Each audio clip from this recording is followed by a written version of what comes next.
Please subscribe to this channel, so that we are more enthusiastic in providing the best video for you.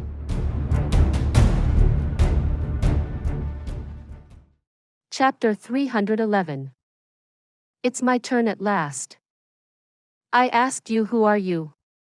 Don't you have the guts to tell me your name? Lei Jianhong trembled from head to toe as he asked in a low voice. He had paid no attention to the opposite party's insult and ridicule. Neither had he glanced at the horrible corpse of his brother disciple that lay on the ground below. Third disciple Fang Piaohong looked at her senior's corpse. Her entire body shuddered, and she was unable to speak up. The intense fighting had suddenly stopped. Zhao Wuji's men had escaped from the danger. So, they were rejoicing incessantly. Their enemies had lost interest in them since that person had arrived. This person had arrived a bit later than expected, but they didn't seem to care about that at this moment. It doesn't matter whether he came late or early, it's fine as long as he has shown up. Isn't preserving one's life above everything else? Everyone had stopped. But the prevailing atmosphere in the battlefield had become increasingly depressing. Suddenly, the red-clothed man chuckled and raised his hand. His sleeve made a snap sound. A sharp explosive sound emanated as his palm hit thin air. It was obvious that he had hit nothing but empty air. However, it seemed like he had struck at a solid object. A slight swishing sound was produced in the wind.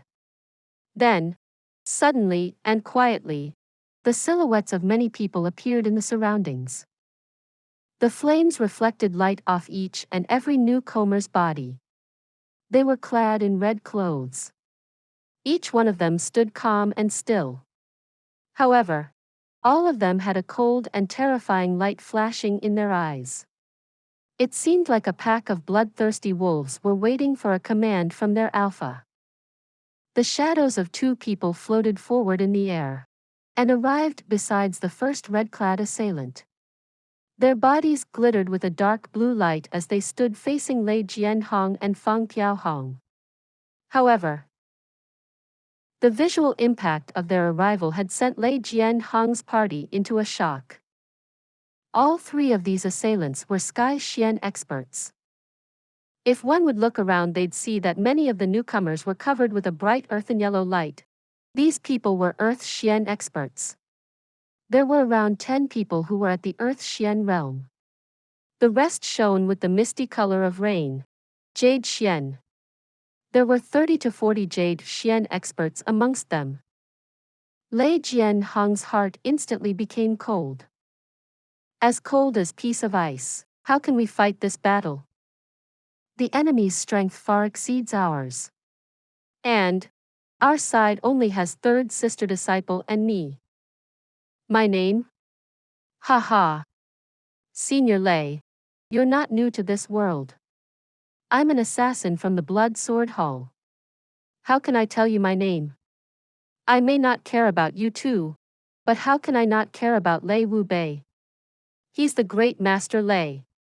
As for whether I have guts or not, you can ask your second brother disciple. He would know it very clearly. The man in red tilted his head and answered Lei Jianhong. Very good. Blood Sword Hall it is. I'll certainly remember you. Lei Jianhong glanced at them with grief and indignation. He then turned and spoke. Junior sister, we shall leave now.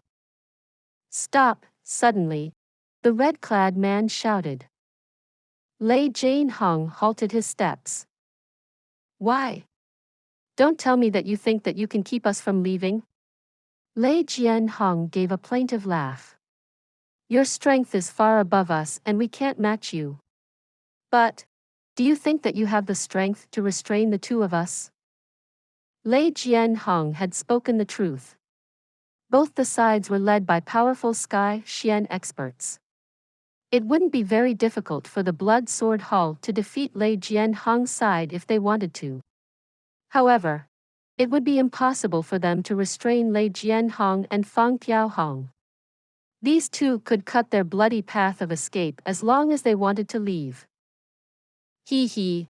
Elder brother Lei misunderstands this younger brother's good intentions. You're the great Master Lei's sole blood relative. We won't dare to commit such an offense, the red-clad man spoke unhurriedly. It's just that your junior's corpse, don't you wish to take it with you? Are you going to leave it in this open wilderness? Lei Jianhong snorted coldly, but didn't pick up the corpse. He then rose into the air and pulled Fang Qiaohong with him. He wasn't going to utter a single sentence in such a situation. The branches on the nearby trees oscillated several times as they disappeared into the night sky. Lei Jianhong was aware that carrying Zhou Jianming's body would be a very heavy burden. In fact, it would prevent them from leaving. The red-clad man had spoken those words with clear evil intentions, but it was important for him and his sister disciple to leave that place in order to avoid misfortune. A new enmity has been established, and it has left no room for any leeway. That red-clothed man and his companions will use any extreme methods to capture us if we try to retrieve the second brother's body. What difference would it make if my father is the great cold-blooded master? There would be no one left alive to bear as witness if we both die here and the Li family's warriors are caught in the same net. Then, even if my father decided to take vengeance, he wouldn't know whom to take it on. The opposite party clearly has the strength of kill us if we tarry.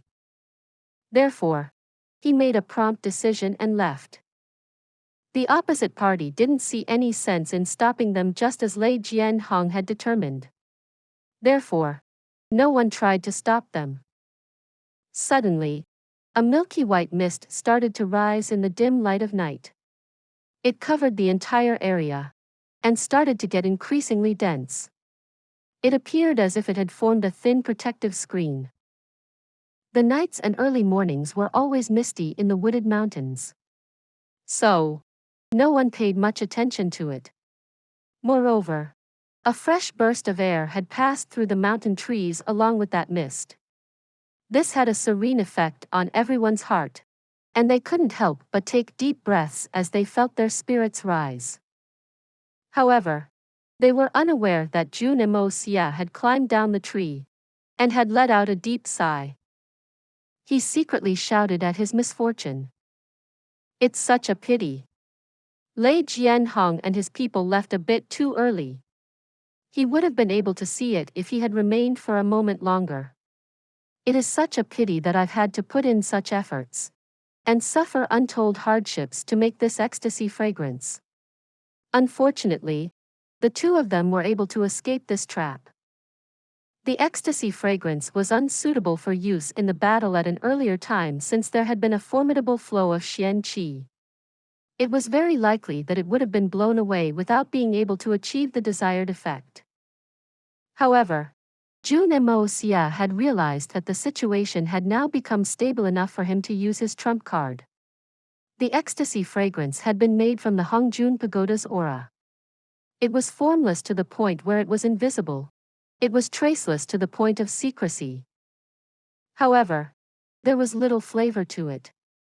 Nevertheless, it was fresh, cool, and elegant.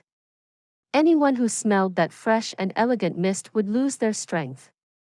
Even a xian qi expert would see their xian qi decline very significantly. In effect, they'd lose considerable fighting strength if they breathed in that fragrance. This was Jun Moxie's biggest trump card for this operation. You have finally come. Zhang Xiyuan Xiao had suffered many injuries to his body. He limped over with the use of a support as he welcomed the newcomers. Zhao Wuji also walked close beside him. He looked at the red-clad men with an expression of unbridled fear. But it was mixed with unlimited gratitude. Ugh! We had an unexpected accident a while back. That delayed us a little, the red-clothed man replied expressionlessly. Where are the crossbows? Zhang Xiyuan Xiao looked at Zhao Wuji. He understood that gesture and went towards the carriages with some people in tow. However, he didn't stop at the carriages. Instead, he moved forward to the horses that had been drawing the carriages. He took down their saddles. Then, he removed loops of a transparent leather belt from the lower portion of their bodies. He then removed a thin and indiscernible pelt of fur from there. And suddenly, several brightly glittering crossbows fell down with a crashing noise. That's where Zhao Wuji had tied the crossbows. This scheme was very surprising. In fact, it was exceptional. Even if a thief wanted to get his hands on those items, he would start with the carriages. And he would run to another direction to search if the carriages didn't have them. Who would care about what looked like mere carriage horses at a glance? There are 350 crossbows in total, 20 more than expected. We've come to deliver them all. The original manufacturing blueprint has been burnt. A batch of 20 crossbows is tied to the belly of each horse. The remaining horses have batches of special arrows tied to their bellies. The arrows count to a number of 7,000. And this is only the first batch of these arrows. The second batch is being prepared at a quick pace. Zhao Wuji bowed his head in fear and trepidation. He didn't know why he felt that the red-clad man who was overflowing with a cold aura seemed dissatisfied with him. Very good. You've accomplished your task properly, the red-clad man seemed gratified now. This place shall allow you to rest. And you'll also be given a reward. Many thanks, Zhao Wuji was overjoyed. He bowed his head to pay his respect and show his thanks. However, his head fell on the ground with a thud. His face was smiling in gratitude. But it had been beheaded by the red-clad man. Fool! This was the final comment the red-clothed man had left for Zhao Wuji to hear. The reward I've given you is that you can follow your younger brother and reunite with him. You can rest in hell permanently, the red-clothed man stated in a measured manner.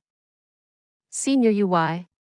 Zhang Xiyuan Xiao looked shocked as he asked. The red-clad man quickly hit Zhang Xiyuan Zhao's head, and instantly ruptured his brain. His victim was on the verge of death. Yet he struggled and asked, "But why? Why? I thought that you were somewhat smart. But you turned out to be an idiot as well. You're actually asking me the reason for this?" The red-clad man wiped the blood from his hands as he smiled. Do you idiots really believe that the Blood Sword Hall would be willing to cooperate with that idiotic pig of a second prince? He also deserves this only. He then waved his hand and sternly commanded, "Finish the task." The other red-clad men quickly set about their task. They had intentionally or otherwise moved closer to the lucky survivors. They were nearly stationed beside them. The survivors had previously thought that the shadow of death had been dispersed from their tail with the arrival of such help. They had felt as if a big burden had been removed from their hearts. Hence, they hadn't taken even the slightest of precautions. They were killed and routed the moment the leader of the red-clothed men commenced the rebellion. They were chopped like melons. Even the very thought of resisting didn't occur in their heads. They just cried in misery as they went down. The remaining red-clad men wordlessly chopped down with their swords and beheaded the warriors of the Li family who hadn't escaped with Lei Jianhong. These men had been led by the two Xian sky experts to attack their enemies. They had been on the winning side. And the situation had completely overturned the next moment when three Sky Xian, numerous Earth and Jade Xian experts attacked them with full strength. Each one of the Li family's warriors had felt despair when they had witnessed Lei Jianhong depart. Therefore, they didn't even have the slightest of courage to resist, and were slaughtered in the blink of an eye. There were only a little over 10 red-clad men left in the battlefield at that moment. However, their strength was truly tyrannical. They attacked to kill. Not a single one of their enemies was let off injured. The white mist that shrouded the mountain had become even denser. Hurry up and inspect. Confirm which horses carry the crossbows. Quickly tidy up. And retreat, the leader of the red-clothed men commanded with a sense of urgency. It's finally my turn. This has been *ing, exhausting. You guys play the game very fiercely. Most of you are still alive. That makes this elder brother very unhappy. A mysterious laugh rang out from thin air. It first came from the left, then from the right, then from the front, and then from behind. This phenomenon was unfathomable. One could only hear the words, "Blood Sword Hall is awesome. Your ability to select the most critical of moments makes me admire you. But if you're not working for the second prince, then who are you working for? Perhaps I must ask this instead: who has the charisma to deserve the Blood Sword Hall's servitude?" This elder brother is very interested in knowing. Who's there? Who dresses up as God but acts as the devil? Show yourself, the leader of the red-clad men shouted while his eyes searched the surroundings. I'm your father. Your daddy. The man in the shadows gave a vulgar smile. He then broke into a hearty laughter. Is the clever son not sharp enough to bow down and kowtow at his father's arrival? You court death, the red-clothed man screamed in anger. He listened attentively, and then suddenly leapt up. His sword sent out a long ray of blue-colored light. The blue light flew across and made explosive noises as it hit several trees at their center.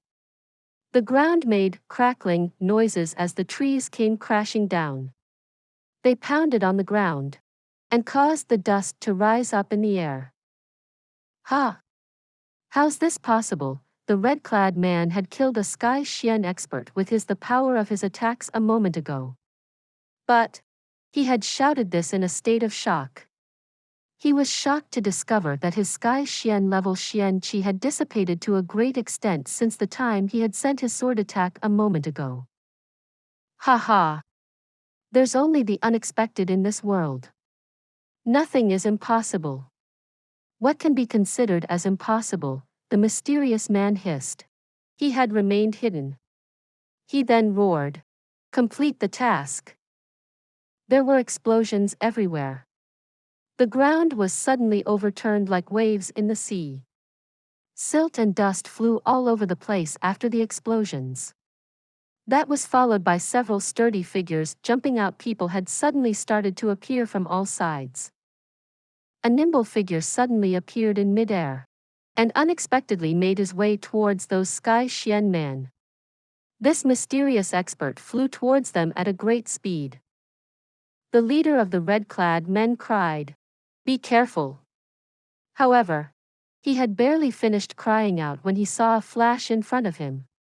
Then, a black-clothed and masked man suddenly appeared right before him. The leader of the red-clad men was that mysterious man's true target. He quickly evaded backwards and raised his sword to go on the offensive. However, his opponent followed him closely and launched a quick attack. A cold light flashed to stab the red-clad man's throat. The cold light moved extremely quickly. In fact, it was faster than his eyesight could follow. He hadn't even seen the weapon when he heard a whooshing sound. He then felt the cold sensation of something stabbing his throat. The red-clothed man barely raised his sword as he retreated again. He then heard the whooshing noise again and realized that his opponent was about to attack his crotch. He quickly pulled back his buttocks and rejoiced in the fact that he had avoided that terrible attack. However, he became scared when he saw that light flash again. There was a thrust towards his eyes. But he didn't have enough energy to tilt to the side to avoid the attack. He felt a stinging pain on his face and realized that the dagger had pierced his skin. He then felt two elbows hit his chest. That was followed by a sudden pain in his lower region. Every vulnerable area of his body had been ferociously struck. The red-clad man was angry, in pain, and frightened. The other side had copied the method he had used against Zhou Jianming. However, the roles had been reversed, and he was the one getting hit by the opposite party. Moreover, his opponent's speed was greater than his own. This man was more accurate as well. Is this divine retribution? Please subscribe to this channel so that we are more enthusiastic in providing the best video for you. Chapter 312. Frantically tortured to death. Yet, what scared him the most was that his own Xian Qi was fading away. Moreover, his Dantian was reeling in chaos. Not to mention the fact that he had no time to retaliate. In fact, he couldn't have competed with his opponent on the basis of his own skills even if he had the time to retaliate. His opponent's speed was extremely fast. Moreover, the red-clad man had been thrown into disarray. Xian Qi was the only thing he could rely on. However, the only thing he could rely on had already started to disappear. He had even forgotten to defend himself, and was simply being knocked about. Bang! The red-clad man was hit on his crotch. Then, he was hit on the back of his head with a bang, before he had the time to scream. He staggered 2 steps forward only to find his attacker already present in front of him. Then, the red-clad man was forced to suffer a gale of countless crushing attacks within a split second. His opponent's speed was like that of a ghost's. The red-clad man felt his entire body from top to bottom, each and every part of it getting hit. Moreover, every spot that was struck could cause the death of a person. This mysterious attacker's understanding of the human body had reached a very skilled and easy-flowing level. It seemed that he was attacking randomly in either convenience or confusion. However, each spot he attacked made his victim feel extreme pain and discomfort. All these regions of the body were considered a taboo in martial arts. The red-clothed man's consciousness was fuzzy. There was only one thought in his mind. This person is even more proficient at killing than the men from my blood sword hall. Who is this man? The other 2 Sky Xian experts were scared at witnessing this sudden change in the situation. They bellowed and moved forward to help their leader. They raised their Xian Qi only to discover the lamentable reality a bit too late. They didn't realize when it happened, but their own Xian Qi had already disintegrated. In fact, more than half of it had dispersed. The 2 felt as if their bodies had been affected by a high-level poison from the inside. They were flustered at being unable to save their compatriot's life. The 2 experts tried their best to get their Xian Qi to circulate. They had hoped to force the poison out of their bodies and reinstate their fighting strength by doing this. However, the more urgently they circulated their Xian Qi, the faster its remnants dispersed. How could they not be frightened? It was a very scary scene since their men were slowly disappearing from the surroundings as more and more ghosts had started to appear on the mountain. They were like a disease which swiftly spread with thunderous speed. Each of these newcomers' bodies flickered with glittering golden light. They didn't show any trace of fear as they charged towards the Earth Xian and Jade Xian experts. In fact, they even charged towards the strong Sky Xian experts without any hesitations. The swords in their hand chopped down. It seemed like they were treating the Blood Sword Hall's assassins as a mere flock of sheep that had come for a slaughter. The strongest amongst this new batch of enemies were Gold Xian experts. Therefore, the red-clothed assassins would have considered these newcomers to be cattle waiting for slaughter, if they hadn't been poisoned earlier, perhaps even inferior to that. These newcomers were like ants to them at best. It was important to know that the weakest members of this team of red-clad men were Jade Xian experts. However, the roles had been reversed. These black-clothed men whom they would have generally regarded as ants had somehow started to seem like the tyrant kings of hell. The overbearing ecstasy fragrance had resulted in the crazy drop of their effective cultivation in front of their enemy. And their effective cultivation continued to fall. This fact left the red-clothed men extremely frightened. In fact, they had already lost their will to fight back. These cold-blooded assassins' will to fight had been defeated by ecstasy fragrance. A person's mentality wouldn't even hold at par with an ordinary individual's if they suddenly lost the immense strength they had always proudly relied on for their survival. Therefore, everybody was only thinking of a means to escape. In fact, they were as chaotic as a swarm of bees. Their gold Xian enemies were extremely imposing on the contrary. They were very ferocious and seemed unafraid to die. This new group of men had clashed against the other with the intensity of a volcanic eruption within a span of a couple of breaths. The newcomers' facial expressions were grim and emotionless. They were confronted with a group of cold-blooded assassins. However, their own facial expressions were far more cruel and cold than a cold-blooded assassin's. Their panic-stricken enemies were attacking them in a very chaotic manner, but these newcomers made no attempts to flee. In fact, they didn't even try to dodge the incoming attacks. They merely used their shoulders and chests to confront the attacks head-on as they sent their own swords of their enemy's body. It seemed as if they were fighting for the fate of their lives. In fact, it seemed as if they could change their lives by sustaining these injuries. Their strategy was extremely cruel. If you confront a cruel enemy, then you've to be even crueler. The battle had begun quickly, but it had ended even quicker. The battle was already half finished when the two forces collided. This was because the black-clad men had attacked in order to slash at the bodies of the other group. And the bodies of their victims would turn black once their skin had been pierced. Then the said individual would cease to breathe and die in a moment's time. The weapons of the newcomers had been smeared with a highly toxic poison. This bloody poison could easily take someone's life in an instant. Even the Earth Xian experts were unable to resist this poison for more than half a breath's time. Jun Moxie had stored the poison he had expelled from Jun Wuyi's body. And that was same poison he had decided to use in this battle. The swords of these men had been dipped in that poison for an entire night's time. And this poison was a mix of the top 10 most poisonous substances in the world.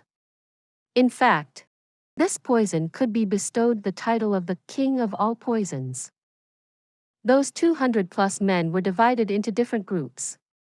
Each group of 4 or 5 had been tasked with taking on one individual. One member would act as a meat shield and bear all strikes from the enemy. The remaining 3 or 4 members of the group would swarm around and cut the enemy down into pieces. The Earth Xian experts were able to resist this onslaught for a moment with some difficulty. However, they'd die the next moment since the poison would corrode their body. The 2 Sky Xian experts were trying their best to force out the poison as they watched this scene unfold. Their eyes were calm because they possessed the strength of a Sky Xian.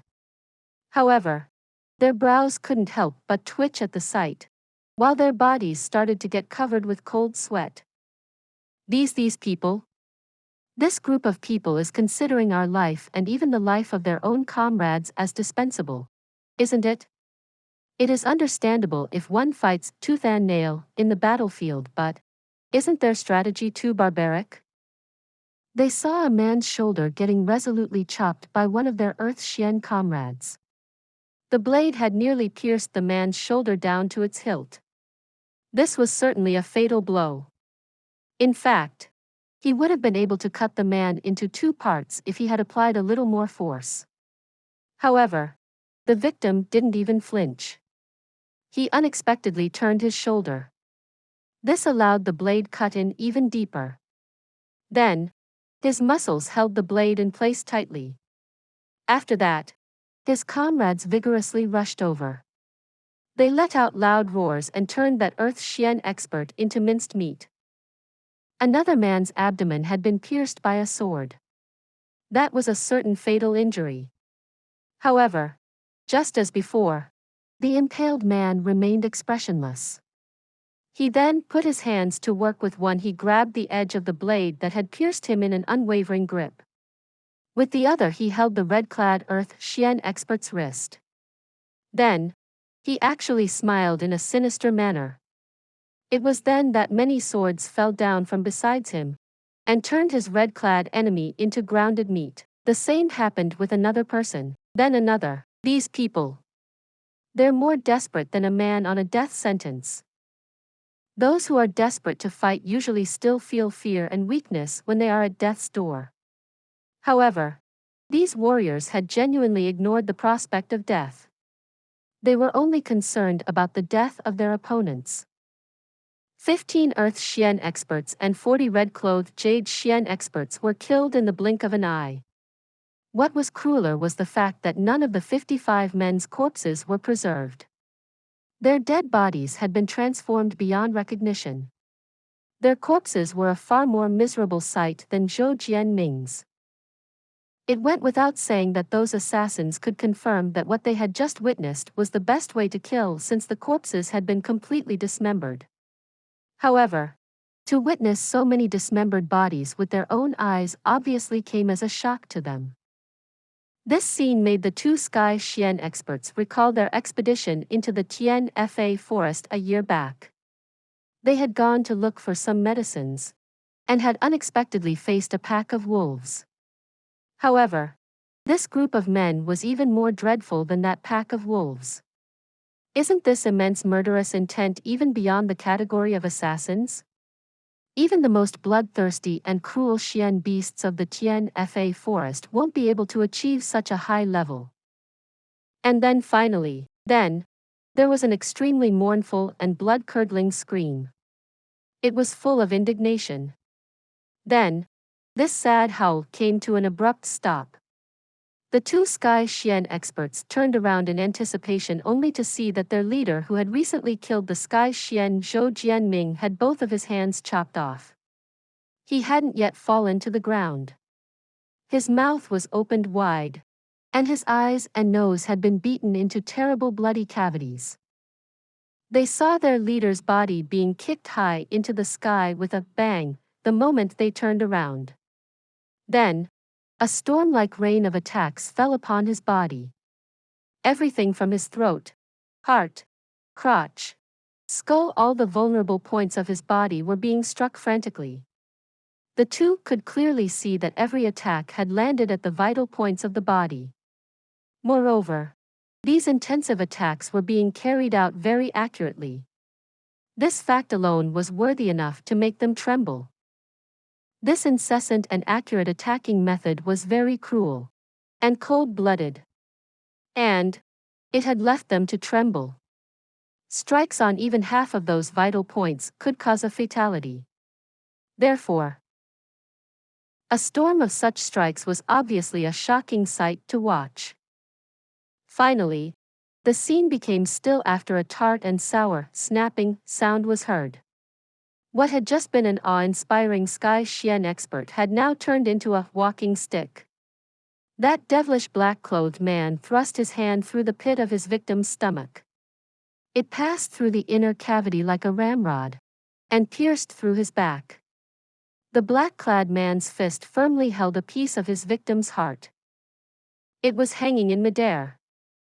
The hair on the two Sky Xian experts' body stood up. This couldn't merely be called as cruel or cold-blooded or anything similar. This was abnormal. Extremely abnormal. The abnormality of this scene had crossed the limits of what humanity could bear. This black-clad individual was naturally Jun Moxie. He knew that things couldn't be dragged on for much longer. So, the young Master Jun had obviously decided to attack first in order to gain the upper hand. However, he realized something after he had launched his attack. And This realization had left him very gloomy, very gloomy. The hitman Jun was the king of his generation's assassins. He had always been against such tyrannical and abnormal indulgences of playing with one's target. He had always paid attention while striking the target, and had tried to kill the target as cleanly as possible. Therefore, Jun Moxie was secretly troubled since he had been forced to deal with his enemy in this manner as a last resort. The ecstasy fragrance had reduced his opponent's fighting strength to a freakishly low level. The enemy had no will left to fight. Moreover, his initial movements and speed had caught his opponent unprepared. The speed of his movements had been faster than his enemy's from the start. But, still, the strength of the Sky Xian expert's body was too high. The young Master Jun's growth had been lightning fast. And he had quickly reached the Jade Xian realm, but the gap between the two individuals' strength was still supposed to be very great. Therefore, he had decided to use this intensive attack method. He had destroyed his enemy's bones to a point where one couldn't even find their dregs. However, his enemy had still managed to let out a few painful howls in the face of such attacks. Please subscribe to this channel so that we are more enthusiastic in providing the best video for you. Chapter 313. The Sullen Sky Xian Assassins. The young Master Jun's current firepower was nothing compared to the one he possessed in his previous life. He had managed to take his opponent by surprise, and the man had fallen into a state of Nike disadvantage. But the young Master Jun still hadn't been able to break past his defenses. In fact, his overkill-style offense hadn't proved to be of much significance. In fact, this man hadn't even been able to raise and amass his Xian Qi. Therefore, the young Master Jun was at a total loss for words with regard to this matter. This was very disgraceful. Therefore, the young Master Jun didn't dare to relax one bit. His attacks were intensive, but he was very clear about one thing: he himself would suffer losses if he wasn't able to kill the man quickly. In fact, the tables might even turn against him if he gave the other man any room to respond or take advantage. After all, he was merely a Jade Xian expert when all was said and done, nothing more. And on the other hand, his opponent was at the Sky Xian realm. In fact, he was a peak Sky Xian expert. My opponent can make me suffer even if his strength has been reduced to 1/10 of its actual power. Therefore, Jun Moxie continuously attacked with bang, bang sounds. His fists, knees, elbows, the side of his heels had been thoroughly jolted by the impacts of his own attacks. In fact, they had started to ache. But he still wasn't prepared to relax. He couldn't dare to relax. So, it would have seemed that his attacks had gotten increasingly intense. This one-sided battle would seem different from an outsider's perspective. An outsider would reckon that Jun Moxie could have killed his opponent with one strike alone. They would think that he had intentionally used such a cruel method in order to torture his enemy, that he was reprehensible for torturing people in such a manner for his enjoyment. This level of maltreatment was the talk of legends. Moreover, Jun Moxie had displayed his Xian Qi in order to dispel the opposite side's imposing mannerism. However, he had displayed the dark blue color of a Sky Xian peak expert. That Sky Xian peak expert is wildly beating up the other man, that to a man who is at a grade that is lower than his own within the Sky Xian realm. Not only that, his opponent isn't even retaliating. Could it be that his barbaric attacks are an indication of his nature? He could have settled this in one strike. Ah, tears streamed down Jun Moxie's cheeks. Even these sinister attacks aren't going very smoothly. What am I supposed to think? Is my strength that incompetent? Fortunately, this wasn't a game world where everything operates on pure data. Even the strength of a Sky Xian had its limits. Young Master Jun had continuously struck his victim over 300 times in the same place, by the end of it on the pit of his stomach. And he had then worn out the Xian Qi that protected his opponent's body finally. He had finally beaten his enemy's strong-built body, a body the victim had been very proud of to a pulp. Then, Jun Moxie had severed any scope of the other man's survival by striking his heart. However, he was unaware that his image had appeared stationary after he had thrown his last punch. This had happened because he was very tired. So, he had taken a moment's rest. But the onlookers had interpreted this sight in an entirely different light. That image was an extreme to their eyes. It was too cruel and too abnormal. You've already killed him, so why are you doing this to his dead body? He looks like salted fish. Do you wish to scare the dead, boss? This has been an exceptional night. The 200 men looked Hitman Jun with extreme reverence. There was complete silence for a moment. They were too shocked. They were extremely shocked. It was a while before everyone came back to themselves. Then, the other two Sky Xian experts looked at Jun Moxie with grief and indignation. They gnashed their teeth and asked, "Who are you? Have the guts to tell us your name. You're such a noble and far-reaching person. Your distinguished self has been conferred my blood sword Hall's undying gratitude. We will work from dusk to dawn to pay you back." Ha! Payback? Shouldn't you think of running away? Jun Moxie spoke in a flabbergasted manner. There was a twinkle in his eye. He then suddenly said, "Bullshit. Isn't your imagination too enriched? When did I ever say that I'll allow you to leave? Are you sure you aren't daydreaming? Or are you talking in your sleep? Ha ha ha. We've lost more than half of our strength after being affected by your poison. This fact is undisputed. And we've suffered a resounding defeat today. However, do you believe that you and your accompanying group of trashy and repulsive hatchlings can capture us? Right. Your distinguished self is at the Sky Xian peak, and your strength outstrips ours by a margin. But even your distinguished self can stop only one amongst us if we truly intend to escape. You must the one day dreaming if you believe that you can constrain the both of us.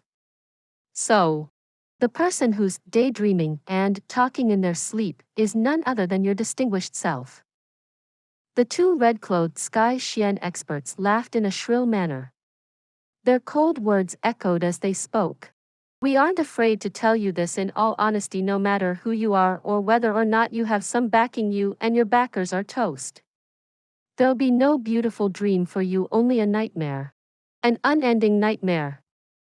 Capture only one of you? What shameful words are you speaking?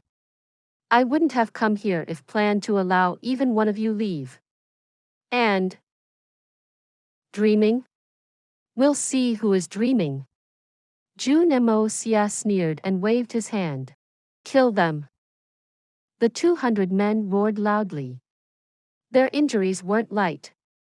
Yet, they raised their swords and threw themselves at the enemy like a tide in spite of their injuries.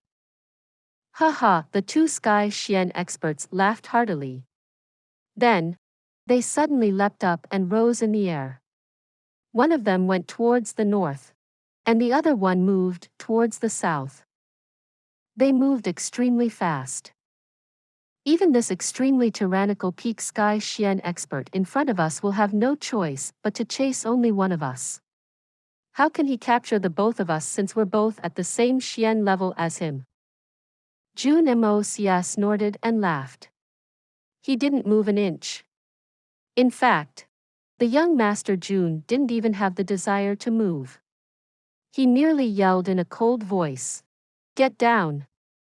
The sky was resounded with his loud and snapping yell as it came down to the dark and gloomy earth. His men on the ground were in order. They were well trained. And so, they immediately scattered. They quickly ducked. and went outside the circle. The two red-clothed assassins couldn't help their bladders crack when they raised their heads to look. Dozens of nets appeared in midair from all directions. These nets were studded with shining barbs, and they covered over 30 meters in radius. These nets were dense, and had no gaps that one could escape from. The two red-clothed men looked everywhere only to find that there were no openings in the nets. Moreover, the nets overlapped each other as they came down. Each net had another one above it. If one could cross one net with difficulty, he would then have to face a second one and after that even a third one. The two red-clothed men mournfully cried in despair as 40 to 50 nets opened up, loudly fell on them with a bang, and trapped them inside. The two assassins could have worn the nets out if they would have been able to circulate their Xian Qi. Perhaps they could have even broken them if their Xian Qi hadn't been lost. In fact, it would have merely been a matter of seconds. However, their Xian Qi had reduced drastically. So, they wouldn't have had enough time to circulate and amass their Xian Qi even if they had strived to escape. Indeed, what they lacked the most at this juncture was time. How could Jun Moxie have allowed them enough time to counterattack? The 200 men had dropped their swords in unison once the command was given. Then, they conveniently took out the already prepared, thick wooden clubs. After that, they without any rhyme or reason proceeded to ruthlessly beat down upon the two poor devils who were stuck under the many nets. This was a huge opportunity for those gold Xian experts to trample upon sky Xian experts. It could be a once-in-a-lifetime opportunity, so how could they let it pass? Moreover, they had all seen the strength and vigor with which their young master had trampled upon his enemy. And so, they weren't prepared to let their young master attain all the glory. What happened to your sky Xian strength? You still think you can trample and kill? No, that's your fate. Dark blue lights could be vaguely seen shining through that heavy layer of nets. It was evident that the two sky Xian experts were still struggling with everything they had. They were desperately trying to save themselves from this dire situation. However, the cruel fact was that their efforts would be in vain. Wooden clubs as thick as thighs powerfully fell on the flesh of those two in the midst of jeers and puff sounds. Their nightmare had truly arrived. The blood-curdling screams echoed. The two sky Xian experts had refused to scream their pain in order to save face at first. Then, they had started to shout as if there was nothing more joyous than that moment in itself. Their screams had pierced the night sky. Their screams had soon started to sound like the screech of numerous owls. Their sky Xian leader had died, and that was extremely sad. However, he had been killed by the high-level sky Xian expert, Jun Moxie's sneak attack. So, it could be said that he had died with honor. However, what about those two?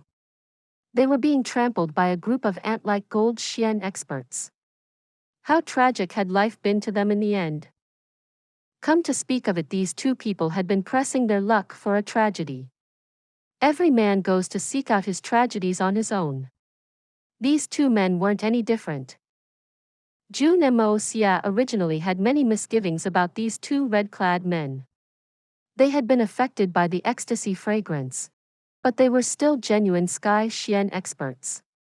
So, even their minimal strength would be at par with the Earth Xian realm, perhaps even higher, no matter how much it had been reduced. There was no way to drastically reduce the Xian Qi level beyond that.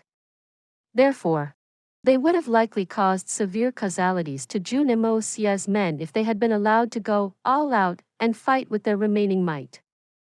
Therefore, Jun Moxie had covered himself with the distinct dark blue color of the sky Xian peak level in order to deter those two.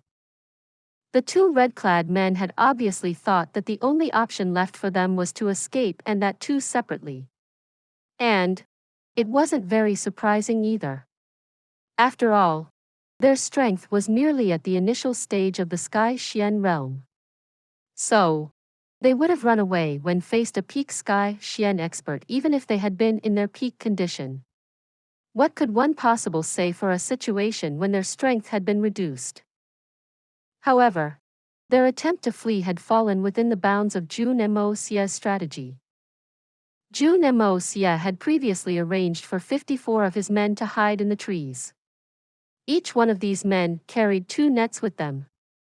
And they were simply waiting for that moment. One could see only 200 people before. However, it was important to note that these men actually totaled to 254. They acted like 54 skilled fishermen when they threw those dense nets. Moreover, their 2 victims had been in a state of confusion and panic when these nets had appeared in midair from nowhere at that critical juncture. So, how could they not have fallen into that trap? The 2 red-clad men should have caused huge casualties to Jun Moxie's party by all rights. And even then they might not have been captured. However, they were now as sullen as a fish that had been caught in a net. Moreover, they hadn't merely been reduced to the fishes in a net at this moment, they more closely resembled the meat on a chopping block as their butcher pondered over how to chop them up. Those 200 men weren't frightened. They seemed to brandish their wooden clubs as if the autumn season had arrived. It seemed as if the season for crop harvest had finished, and they needed to thresh the soya beans from the harvest. They shouted with joy as they hammered their victims. Jun Moxie ordered his men to continue that beatdown for a time period that lasted the duration it takes for half an incense stick to burn for the fear of a playing possum trick. There was no other reason for him to do so. It was just an assassin's caution. Thereafter, when Jun Moxie went forward to look at the result, what he found could only be described as very good. The big nets had been thoroughly tattered.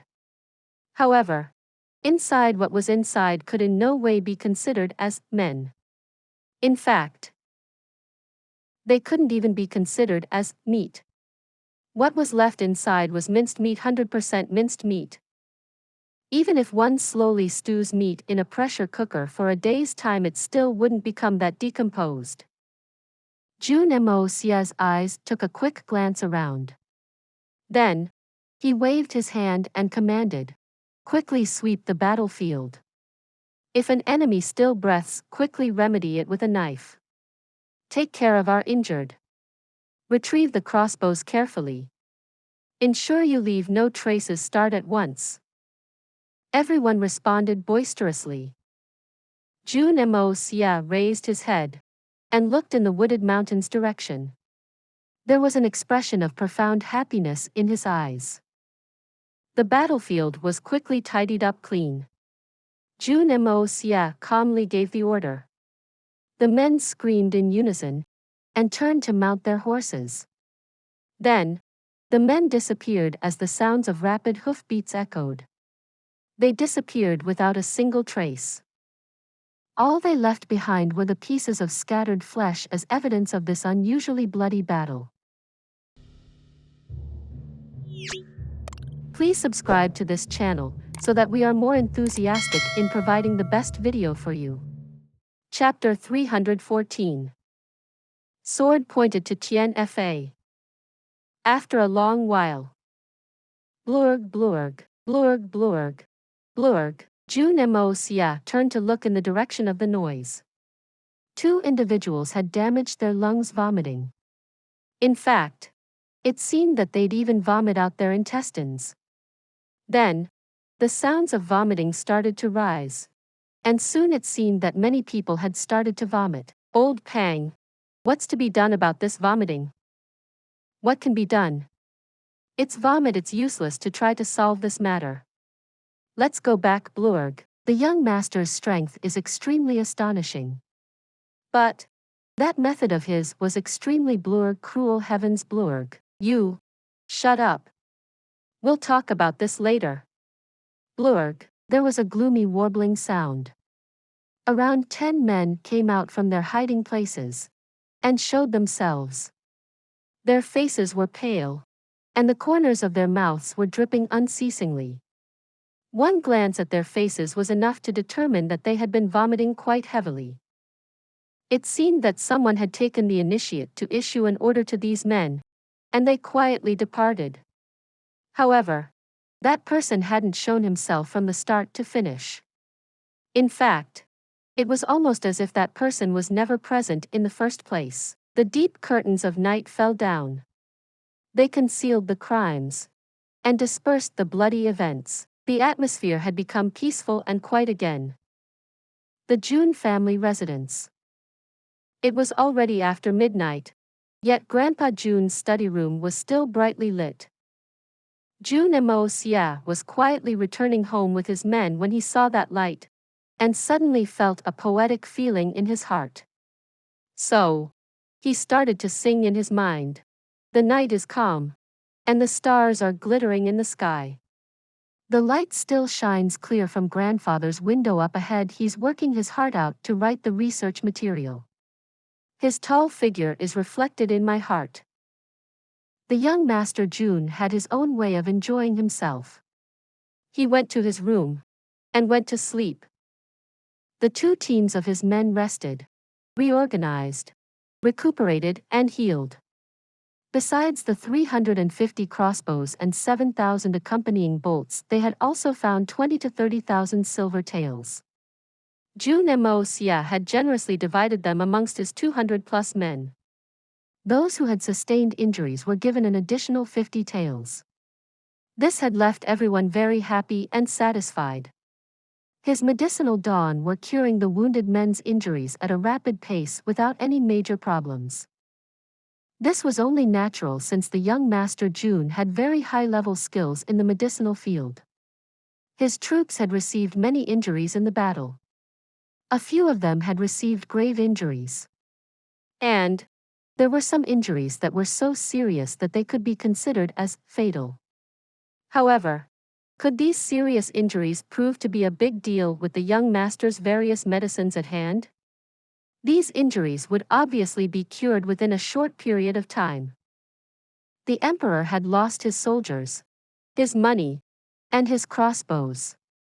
Jun Moxie had ordered his men to use other methods for attacking or defending against the enemy. These crossbows were only to be used for self-defense. In any case, we must set off for Tian soon.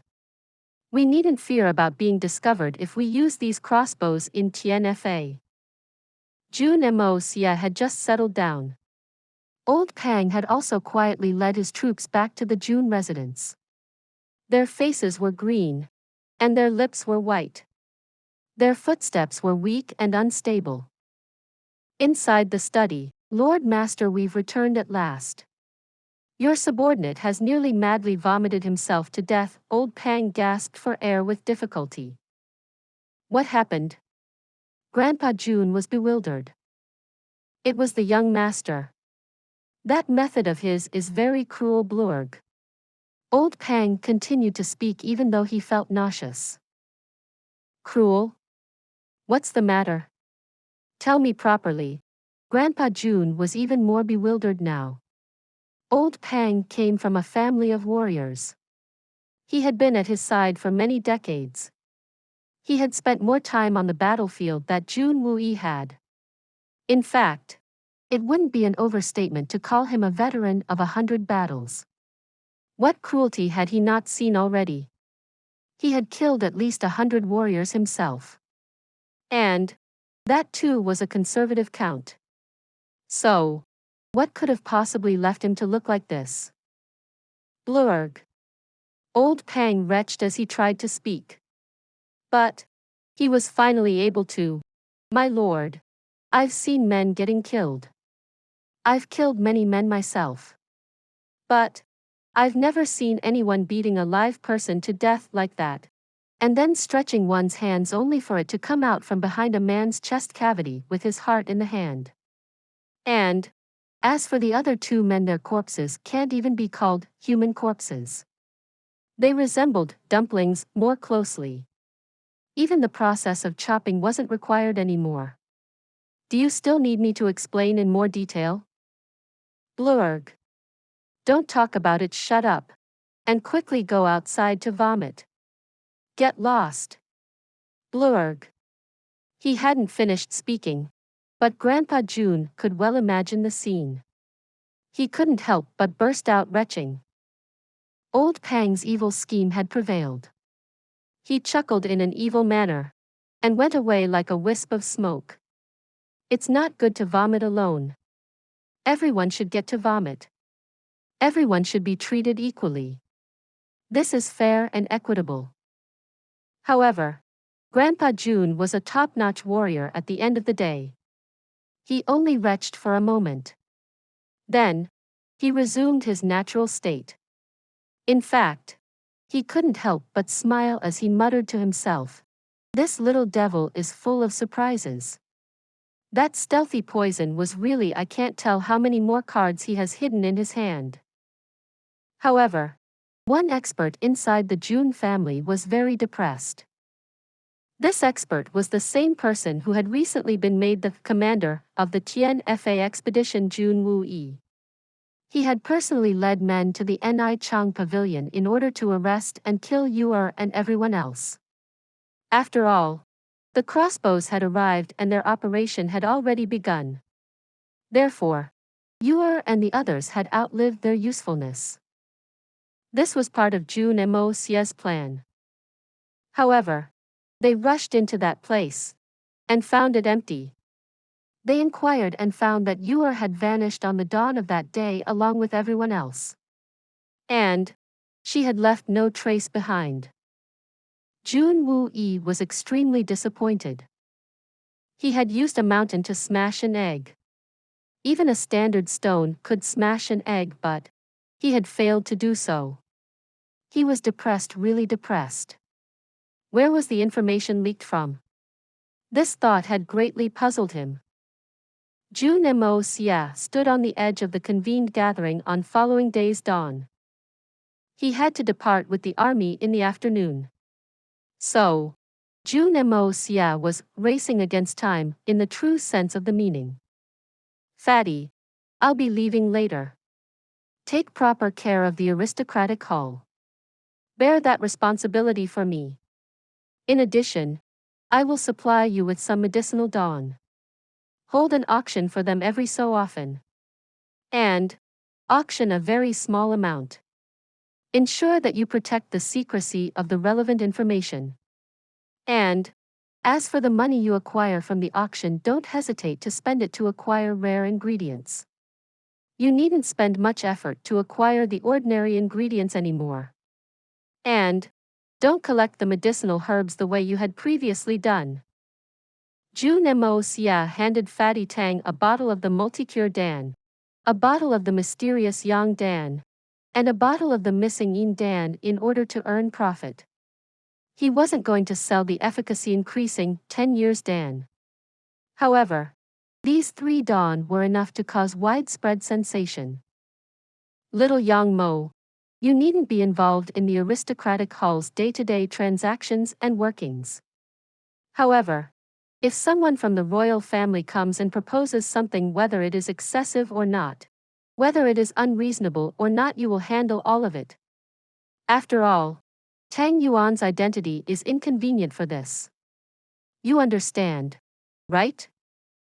But, little Yang Mo hesitated a bit. "But nothing. It has been decided." Jun Moxie decisively cut in. Then, he stated in conclusion, "Quickly go back to your father, the prince equivalent, to ask for guidance if you're unable to handle it on your own. Ahem. This matter has already been decided.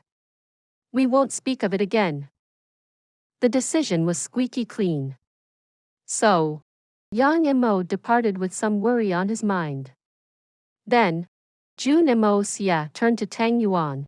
"Give all imperial family-related business to Yang Mo. It doesn't matter if we suffer a loss. In fact, I don't care about any loss from that. Is that clear?" "It's not clear. Why are you doing this? If perchance anyone from the imperial family does come, and this little devil is unable to handle it, won't it mean that we'll be out of luck?" Tang Yuan's expression was one of protest. He didn't understand the young master Jun's decision. I don't require you to understand. I only need you to carry it out. Jun Moxie glared in anger. The Prince Equivalent's family hadn't attended the Golden Scholarly Feast. However, he hadn't opposed Jun Moxie's intentional or non-intentional instigation either. Everything had seemed to be still. It had to be said that the Prince Equivalent could certainly keep his composure. However, that move wouldn't work in front of Jun Moxie.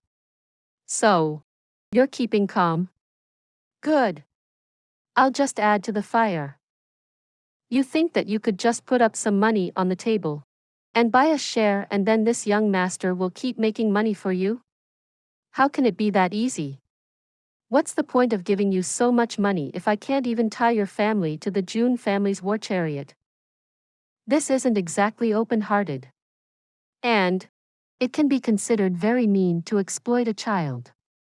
However, I can give you a whole generation of kings if your son's performance is good. Who won't be satisfied with that? Tang Yuan still didn't understand his intention. However, he kept his mouth shut when he saw that Jun Moxie was getting angry. So, he only responded in agreement from there on. In fact, he himself hadn't thought of it when had his childhood friend Sum he used to go debauching around become so authoritative and domineering. Song Shang, you will brew wine during this time and provide it to our families. Do you understand?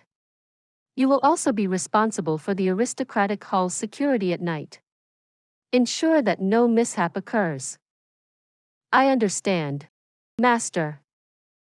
Hai Chen Feng, I want you to consolidate the underworld during the time I'm away. The amount of fighting strength you gather isn't that important to me. Rather, I would like you to gather as much intelligence as you can. Are you clear on that? For example, the beggars on the capital street, the people in restaurants, the barmen, the pimps of various brothels, the men who stand and keep watch at the doors of the influential families and so on utilize their hidden talents, uncover the valuable intelligence, and record it. Intelligence is the first priority here. You can look to deal with the issue of military strength once you've established a definite line of intelligence. Do you understand? A cold light flickered in Jun Moxie's eyes. He had spoken the entire set of instructions in one breath. It had embodied the most important purpose for his control over the gangs. Therefore, it was very important that Hai Chen Feng understood it properly. I understand. The young master can feel relieved. I, Hai Chen Feng, will consolidate Tianxiang City's gangs and set up a watertight intelligence network, Hai Chen Feng solemnly replied. He had clearly understood Jun Moxie's idea. Ahem. Good. Now, we come to another matter. This matter is of the utmost importance. It is something I won't compromise on, and that is the Jun family's security. Hai Chen Feng and Song Shang, you both will be in charge of this matter. I will say this in short: I won't permit any mishaps. None whatsoever. Nothing at all. No matter the situation. Do you understand? Be at ease, young master. Anyone who wishes to mess with the Jun family will have to pass over our dead bodies. Hai Chen Feng and Song Shang replied in unison. Ahem. Then, I'm relieved. Jun Moxie nodded slightly. He then took out another porcelain bottle. There are 3 Dan pills in this. For each of you. Take them. These will serve to increase your Xian Qi cultivation by 10 years. Tang Yuan, you can take Hai Chen Feng's assistance in this matter. And another thing. This matter is a secret of top priority. None of you is to divulge anything outside. The 3 people replied in unison with fanatical looks in their eyes. to be able to increase Xian Qi cultivation by 10 years. Tang Yuan wouldn't pay attention to matters pertaining martial strength under normal circumstances. However, even he wasn't foolish enough to disregard this, and got all excited about it. Hai Chen Feng and the Song Shang were both Sky Xian experts. Their understanding of this matter was obviously more profound. You're all temporarily dismissed. Hurry up and go. I will leave for battle this afternoon. There's no need to see me off. Jun Moxie waved his hand. His eyes revealed a strange expression as he slowly continued. If everything goes smoothly on this trip, then when we return, he laughed in a profound manner. His eyes shone with a cold light that was akin to the one that's reflected off a sword's edge. The people who saw this couldn't help but tremble. What plan does this young master have? And how can his expression be so scary? The sun had shifted slightly to the west. The drums for the armies assembling rumbled loudly on the massive drill ground. Their echoes shook the heavens and earth. Generals chose morning time go to battle for the most part, preferably sunrise. They'd take the rising sun to be auspicious. However, the vows before the troops were being taken at noon in this case. This was somewhat different to the usual practice. And this wasn't a very good idea, to say the least about it. How could it be good if the sun quickly set in the west? But the emperor of the Tian Empire had decided this, and no one had dared to ask the reason. The biting cold autumn wind dried up and boiled over the ground. What regrets would a man have if he could achieve such a feat? Let this magnificent army of men and horses follow me impassioned. All without exception will go forward disregarding life and death. Mountains of joyous shouts echoed like tsunamis. It was amongst all this cheering that Jun Moxie grasped his wheelchair and turned around to face His Majesty. He cupped his fists. Your Majesty, your humble official Jun Moxie seeks to resign from his post in order to lead the army. I allow you to do so. The emperor's face had turned red as loud celebratory music started to play. Play the music. Send off the empire's heroes into battle. Grandfather Dugu Zonghang stepped forward and proclaimed with a loud and majestic roar. The battle drums echoed loudly like a surging tide since they were played with enthusiasm. 8 horsemen attired in neat battle clothing and shining armors carried the banner on their staffs.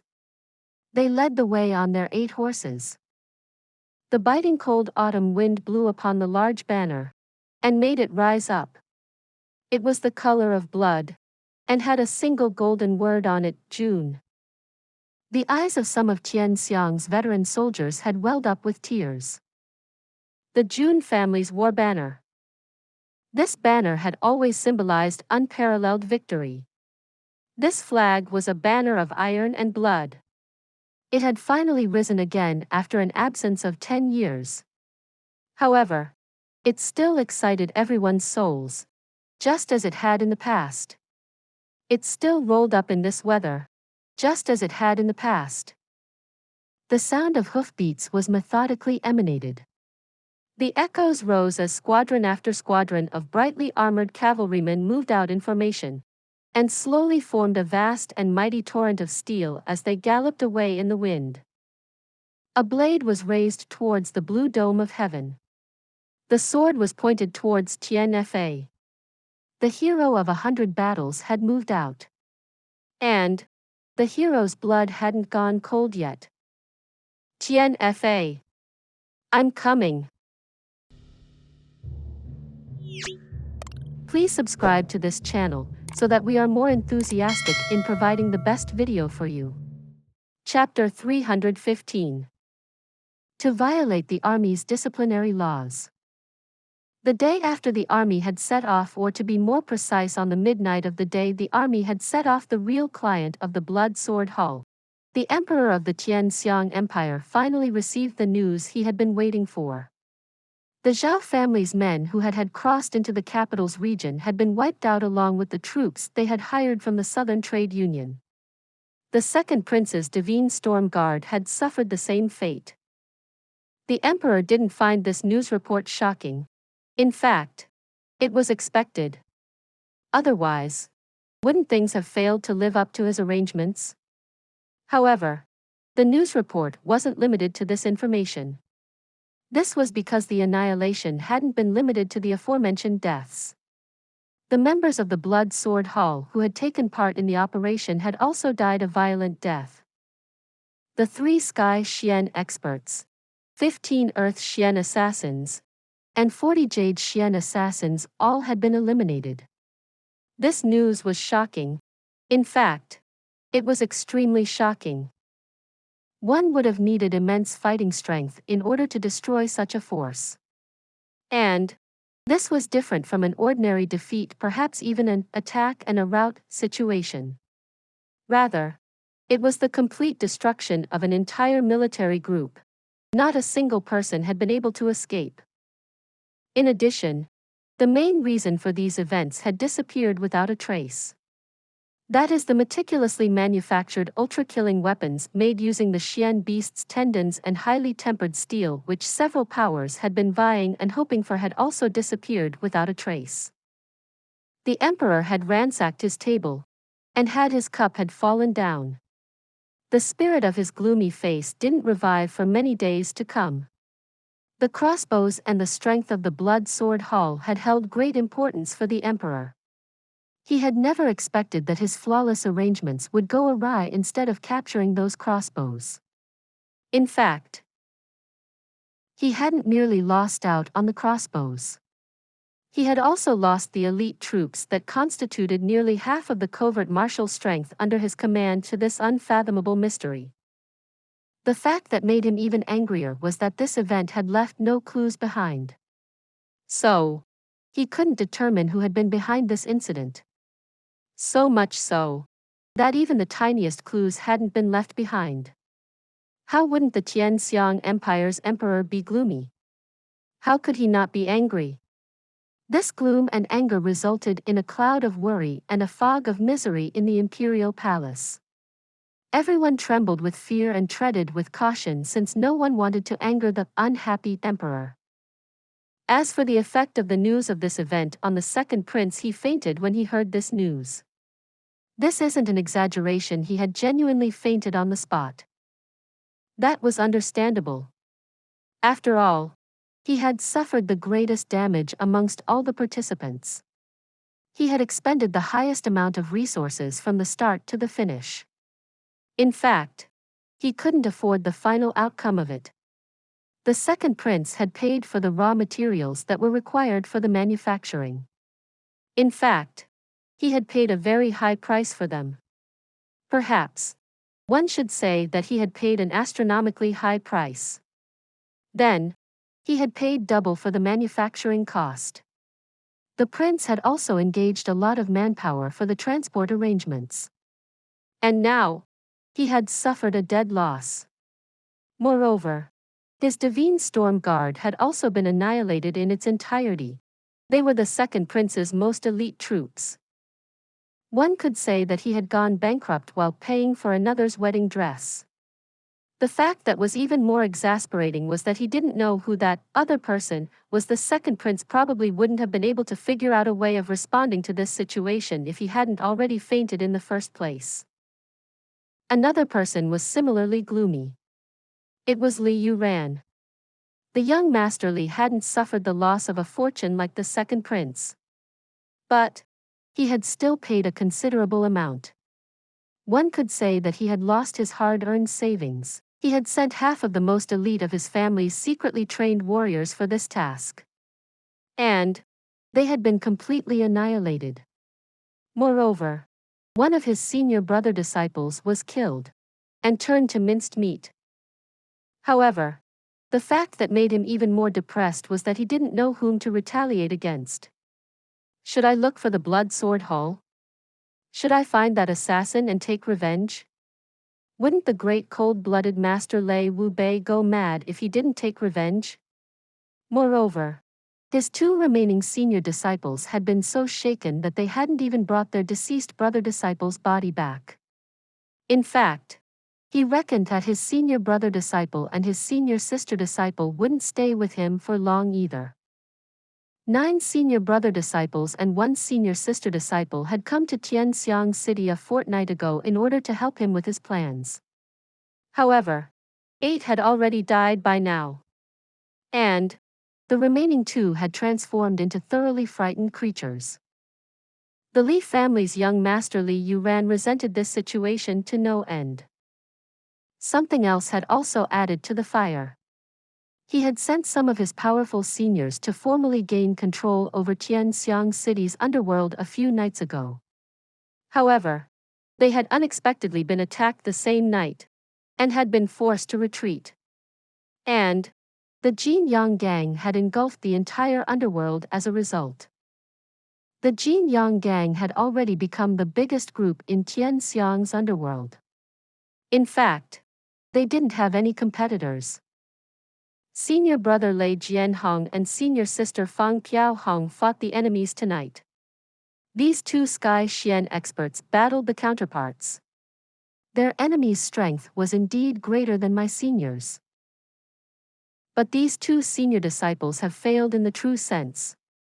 They become flustered and lost all intention to fight back.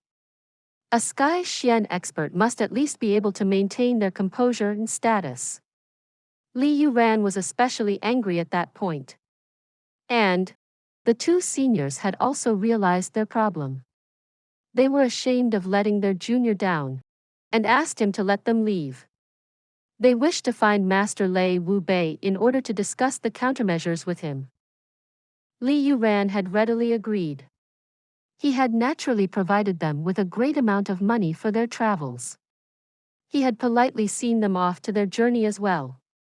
However, muttered curses had arisen from the usually calm young Master Li Yuran's mouth after the 2 left. He had suddenly raised his leg, and had smashed his family's door with a kick. He had already reached Jade Xian realm. Therefore, he had become quite powerful. His ferocious kick had thoroughly destroyed the door. It was a proper and incisive kick. Yin-Yang gang?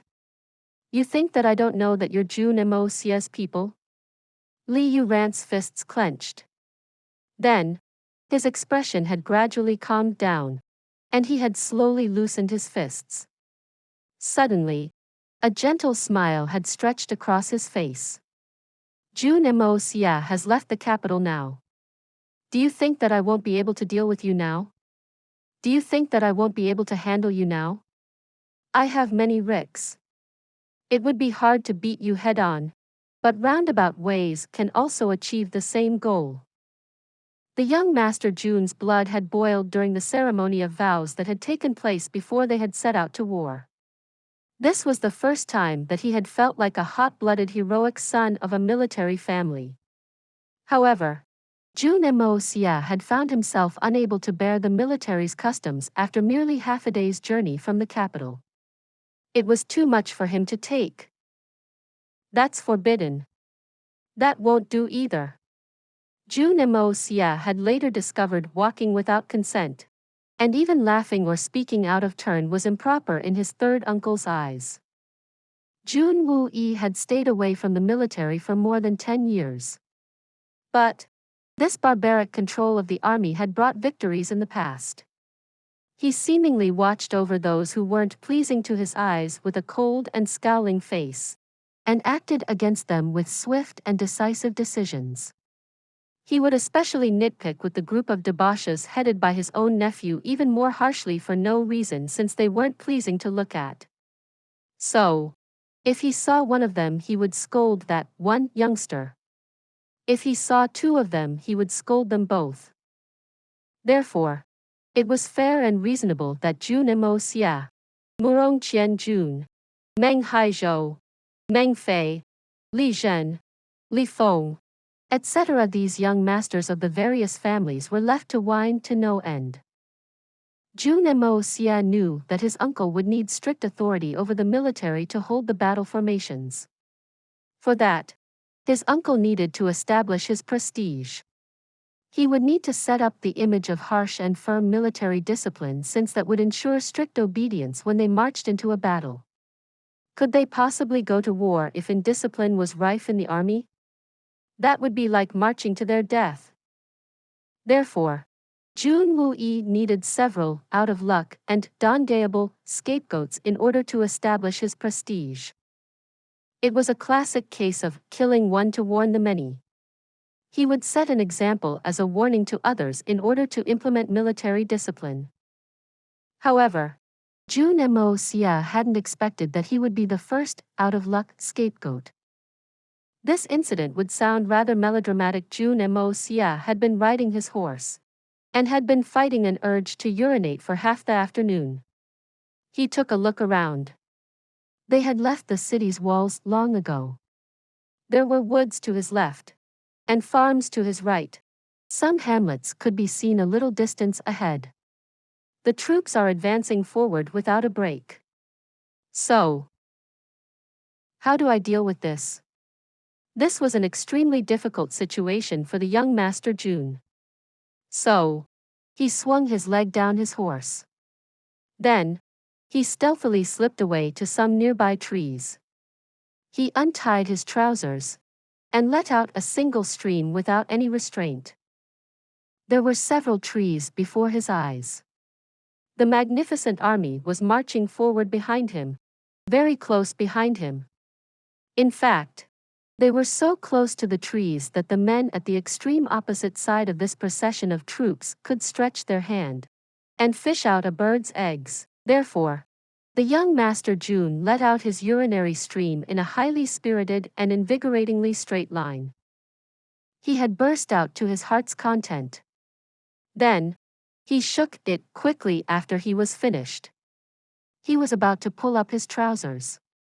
But he suddenly realized that two hands had been placed on his shoulders. You've separated from the formation without permission. You've ignored the army's disciple. And you've disrupted the public morals by urinating in front of everyone. Young General, we request that you come with us.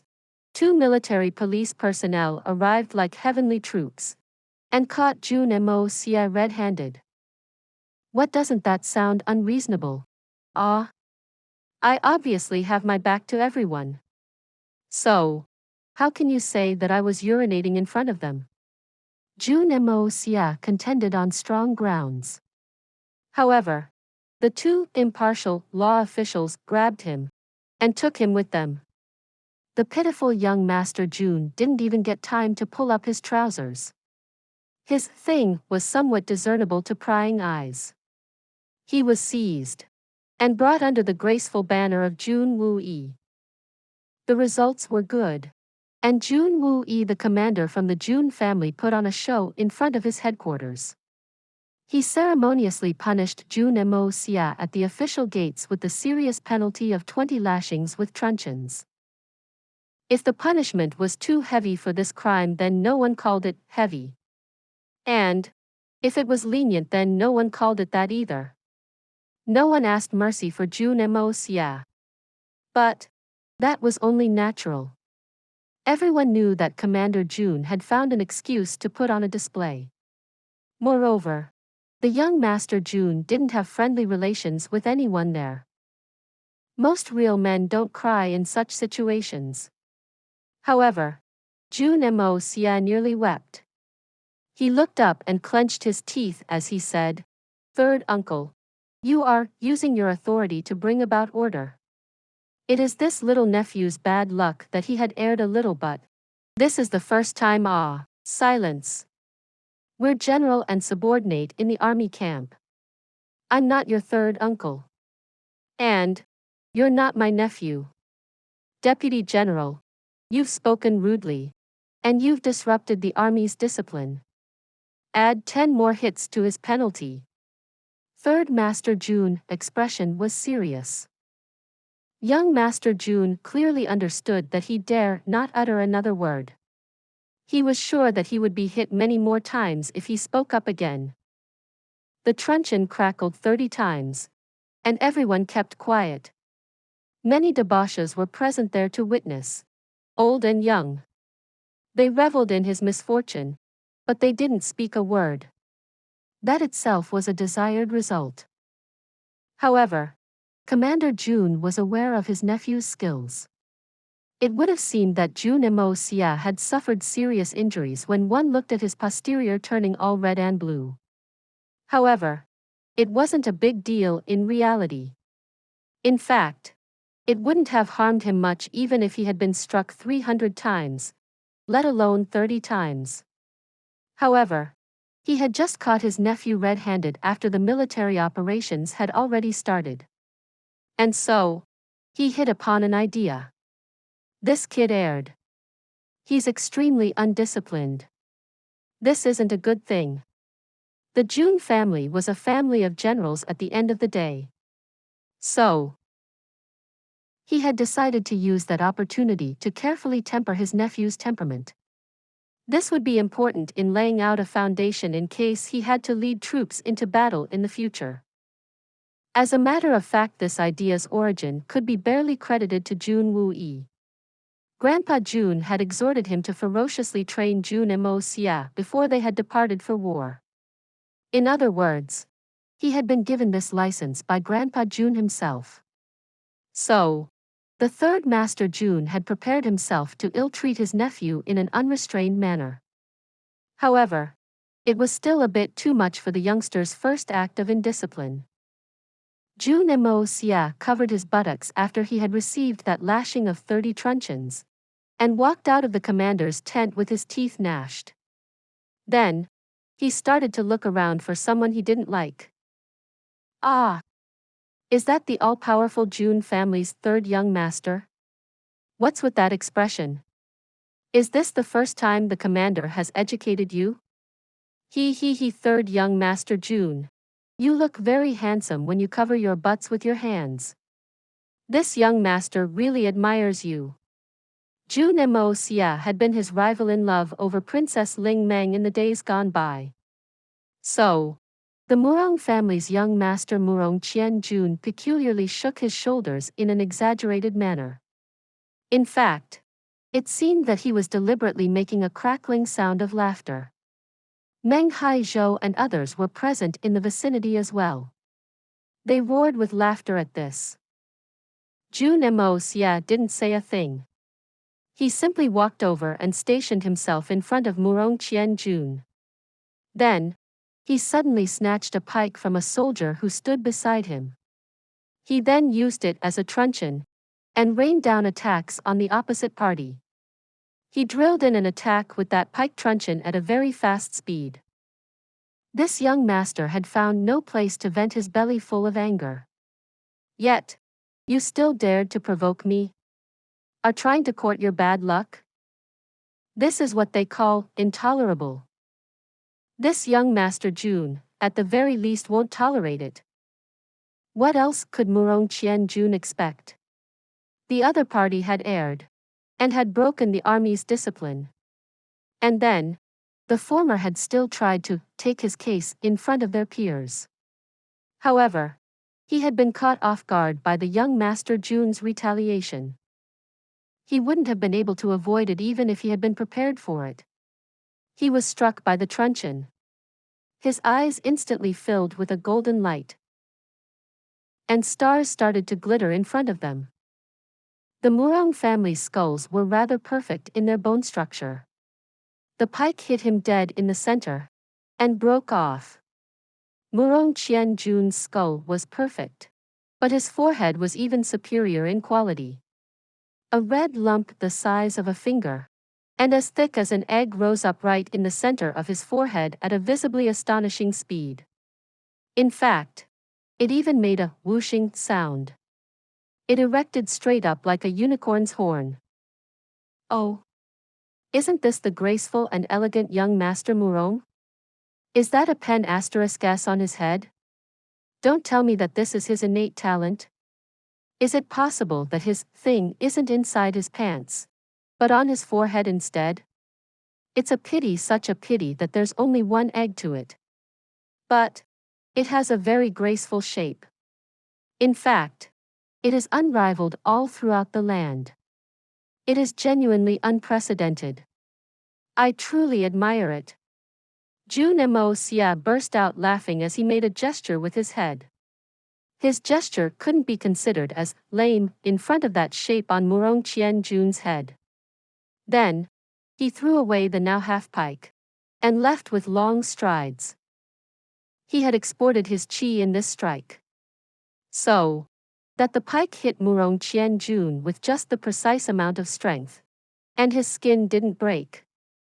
However, this caused his forehead to swell to its maximum extent, and created an amazing and astonishing effect. Everyone who heard that remark turned to look only to find a lump on Monarch Jun's forehead. It was erect, and amazingly resembled a pen asterisk S. It looked like an especially rare one since it somewhat lacked in length. But it was of perfect thickness, and had a remarkable likeness in all other respects. It had been imitated to perfection, and was very lifelike. Please subscribe to this channel, so that we are more enthusiastic in providing the best video for you. Chapter 316. The Malignant Tumor serves as the Vanguard. Ha ha ha! Everyone who witnessed this funny and extremely strange scene couldn't help but laugh heartily. Monarch Jun had come to taunt Jun Moxie's debauchee-like behavior. But he was smiling through his running nose and eyes as well. In fact, he held his stomach the whole time. The vicinity was brimming with great and experienced men. They had all been married, and knew what Jun Moxie's remark and gestures meant. Moreover, this kind of vulgarity had been rather common throughout their military life. However, this sudden act by Jun Moxie had unexpectedly been rather funny. Even the battlefield commanders couldn't help the corners of their mouth draw into a smile. And then, their mouths opened as they burst out into laughter. They laughed loudly at first. Then, they realized that it was improper to do so. So, they tried to restrain themselves. However, they soon realized that it was no use. So, they started to laugh in an unrestrained manner. However, Monarch Jun soon found himself in confusion since he was unaware of the real joke. The Monarch family's laughing stock had merely felt an unbearable pain on his head, but didn't know anything about the unbridled transformation that had taken place on it. He couldn't help but get angry as he asked, "Is this that funny? He has attacked a fellow soldier inside the army camp. It could be said that he has committed a grave crime. This young master, this general demands that a report of this matter goes to the commander-in-chief so that Jun Moxie gets severe punishment." Hey! What are you laughing at? What's so funny? The lone pen asterisk S-like lump on his head had started to glitter bright red in the sunlight. In fact, it had expanded, and had gained more strength. Moreover, the blood that surged upwards through his head, which made it seem even more sinister and towering as he seemingly got angrier. The lump had transformed the man's elegant face in its entirety. He spoke in a very serious tone, but the effect became increasingly comical.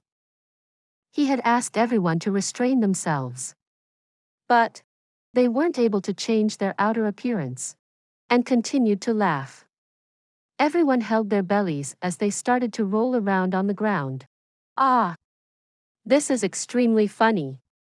I will die. Kindly forgive me. Ha ha ha. Jun Moxie and the other high-ranking officers hurriedly arrived after they received the news of this event. They became extremely angry for a moment after they saw the disturbance. However, they then saw that peculiar lump on Monarch Jun's head, and felt like bursting out into laughter. However, they suddenly remembered that it wasn't proper to laugh in this situation. So, they quickly restrained themselves. But they were unable to make it work, and their smiling expressions still rose to the surface. Soon, Everyone started to choke in attempts to restrain themselves. Even the constantly solemn Commander Jun wasn't an exception. Jun Moxie wasn't going to have a lucky escape. He was punished again. Commander Jun was extremely angry. He nearly had the little beast imprisoned. This is too much trouble. What can we do in this matter? This is the legendary, trouble-spreading evil spirit. However, the trouble-spreading evil spirit clearly wasn't done yet. This was because the event still hadn't concluded. Two sides collided that very same evening after the encampment had been set up. The Murong family's guards were out to avenge their young master. So, they clashed with Jun Moxie's 250 men. Jun Moxie was helpless as far as this figure of merely 250 was concerned. He would have been happier if even one more man would have been able to join. However, his men had sustained severe injuries in their previous assignment. So, 4 of his men were unable to join them. However, the remaining 250 men weren't hindered by the condition of their injuries, and were fit to accompany him. Therefore, he had ordered them to enlist in the military for the glory and honor. However, Jun Moxie was depressed that they weren't able to train properly because of the army's routine. I guess I'll only have to make do with these 250. Well, it's 250 plus me. So, that makes it 251. This will drive this young master mad. We should each grab a person's leg and break it. But that doesn't sound right. It would be pretty stupid if we break only one leg each. We should at least break 2 legs each. That's not enough either. After all, it's 251 of us. Let's beat them up properly then. The outcome of the conflict was a huge upset. It caused many people to drop their spectacles. Those mere 250 turned out to be very fierce and tough.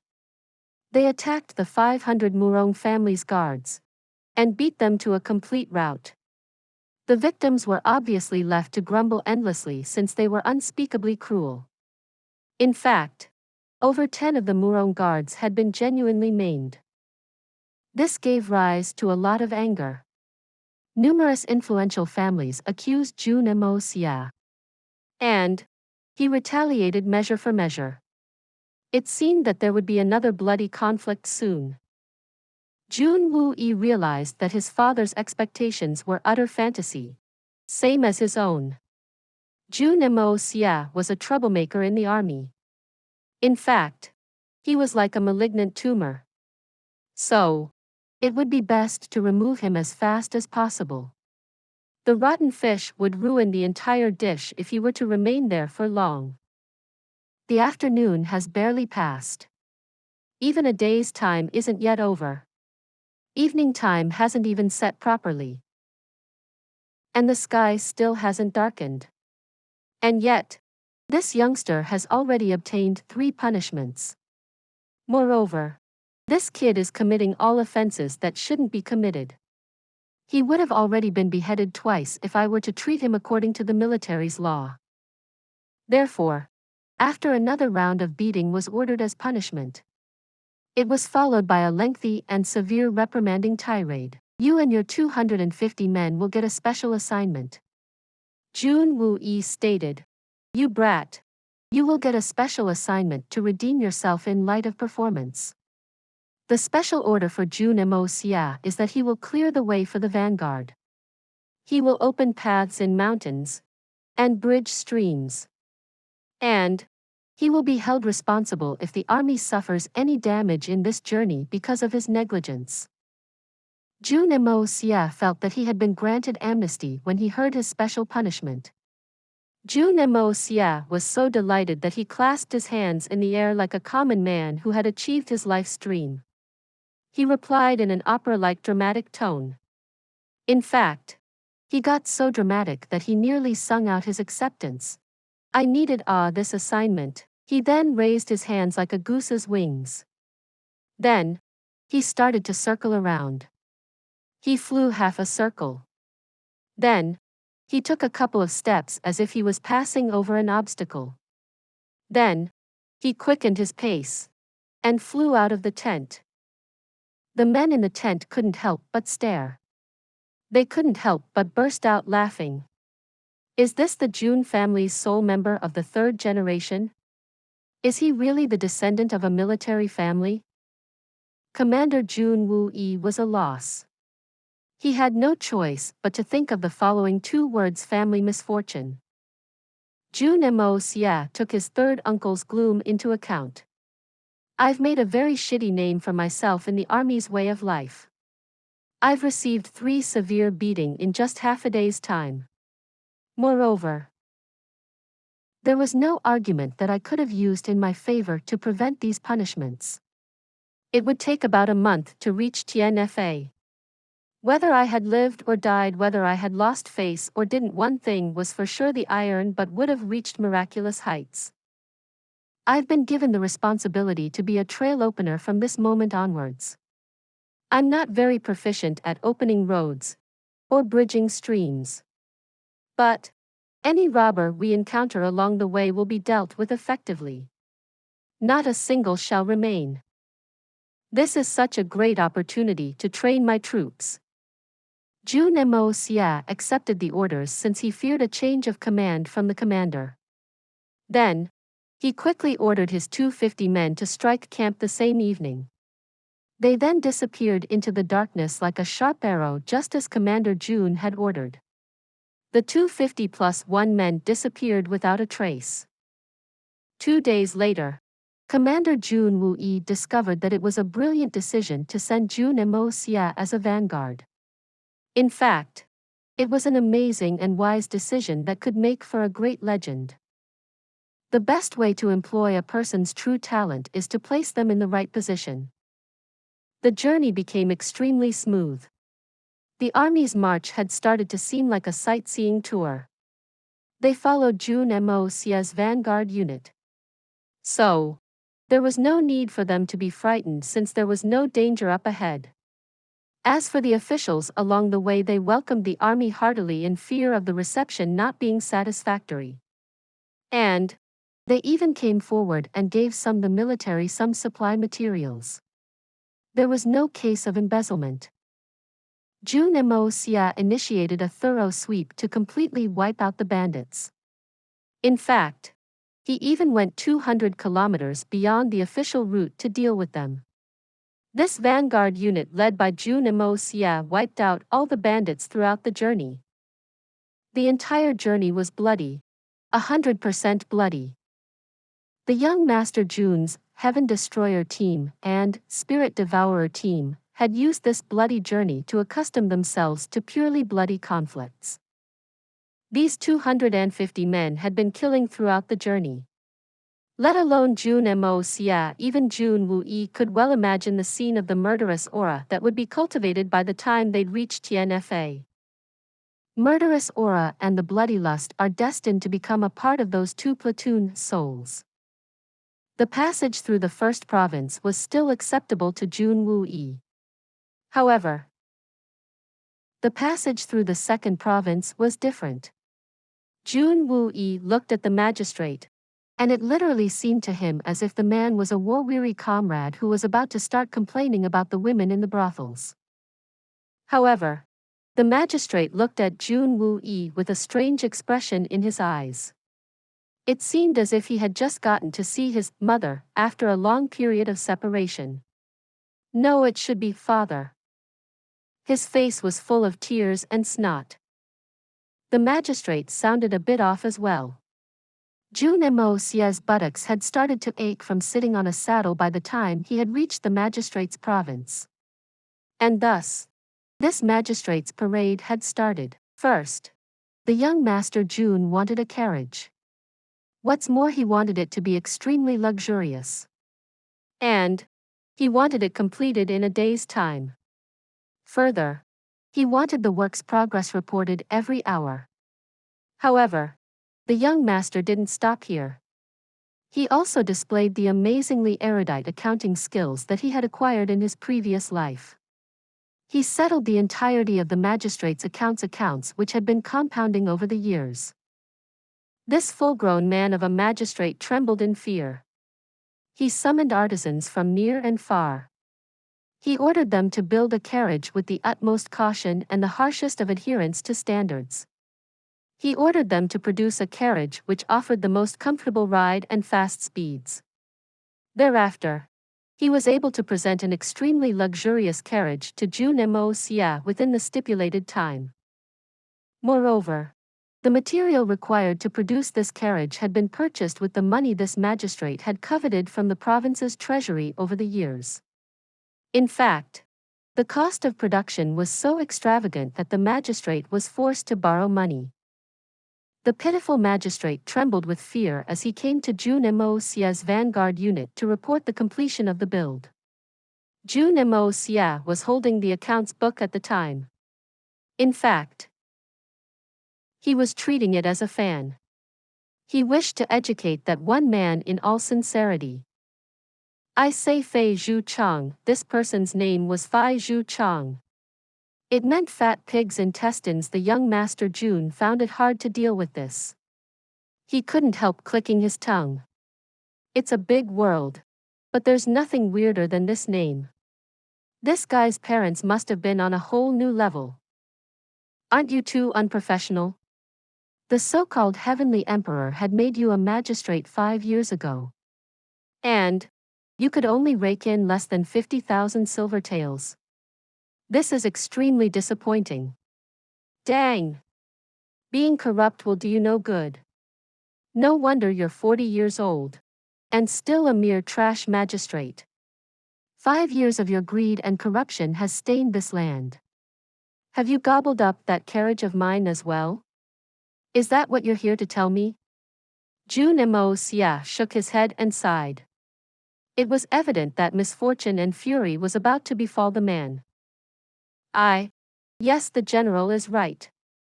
This magistrate is very incompetent, the magistrate replied. He wiped the cold sweat off his face as he trembled in fear. However, he complained in his heart. My holy ancestors, the carriage and its wheels are made from 100-year-old red sandalwood. The interiors are inlaid with 4 types of pearls. And I've paid for this with my own money. The red sandalwood I could purchase wasn't enough, so you tore out my family's door and my bed's planks. What else do you want? Why do you still bring up my acts of corruption? My family has become poor and wretched, and my butt has been soaked in debt.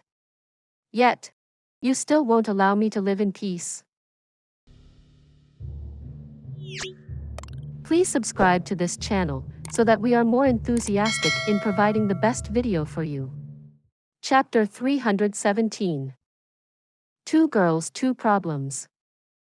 Alas, the Qing Prefecture's governor has garnered hundreds of thousands in silver taels from the last 3 years' harvest. Unfortunately, this magistrate has only raked in 50,000 in the past 5 years. You're a good for nothing. Jun Moxie continued to sigh. You yourself said that the prefecture's governor raked in hundreds of thousands. But I'm just a province magistrate. There are tens of thousands of province magistrates under his jurisdiction. Isn't my position very different from the prefecture governor's? Fei Zhu Chang continued to complain within his heart. However, his outer appearance was reverent and respectful as he listened to the great Vanguard Jun admonish him. Anyway, it doesn't matter. Maybe you've gained knowledge after falling into the moat. Perhaps you'll know what to do when this young master returns. This young master is likely to return from Tian in 2 months.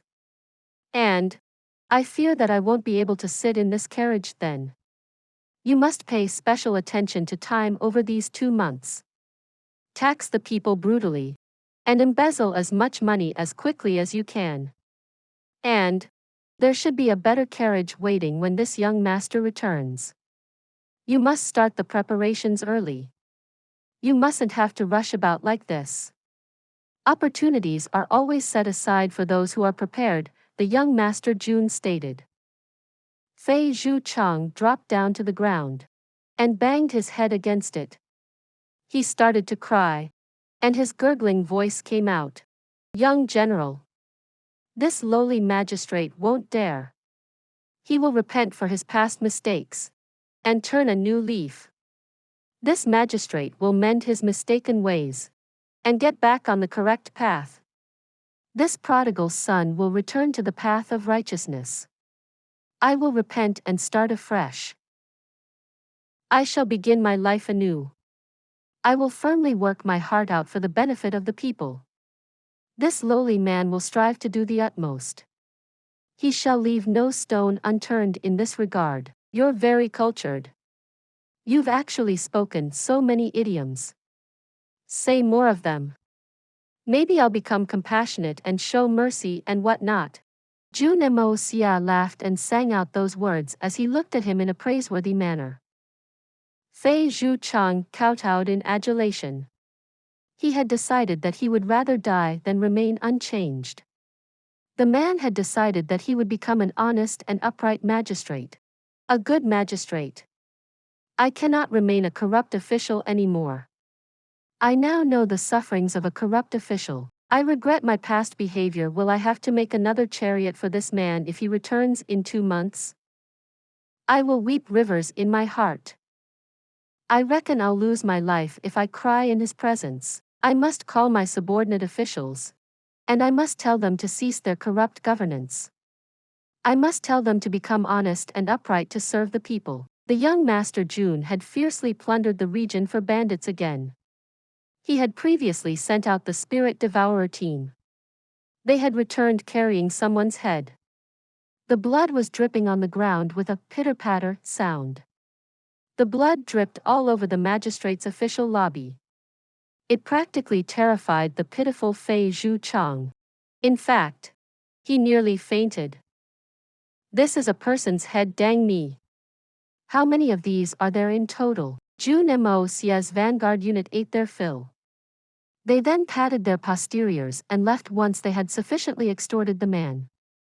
Fei Zhu Chang raised his head in hope.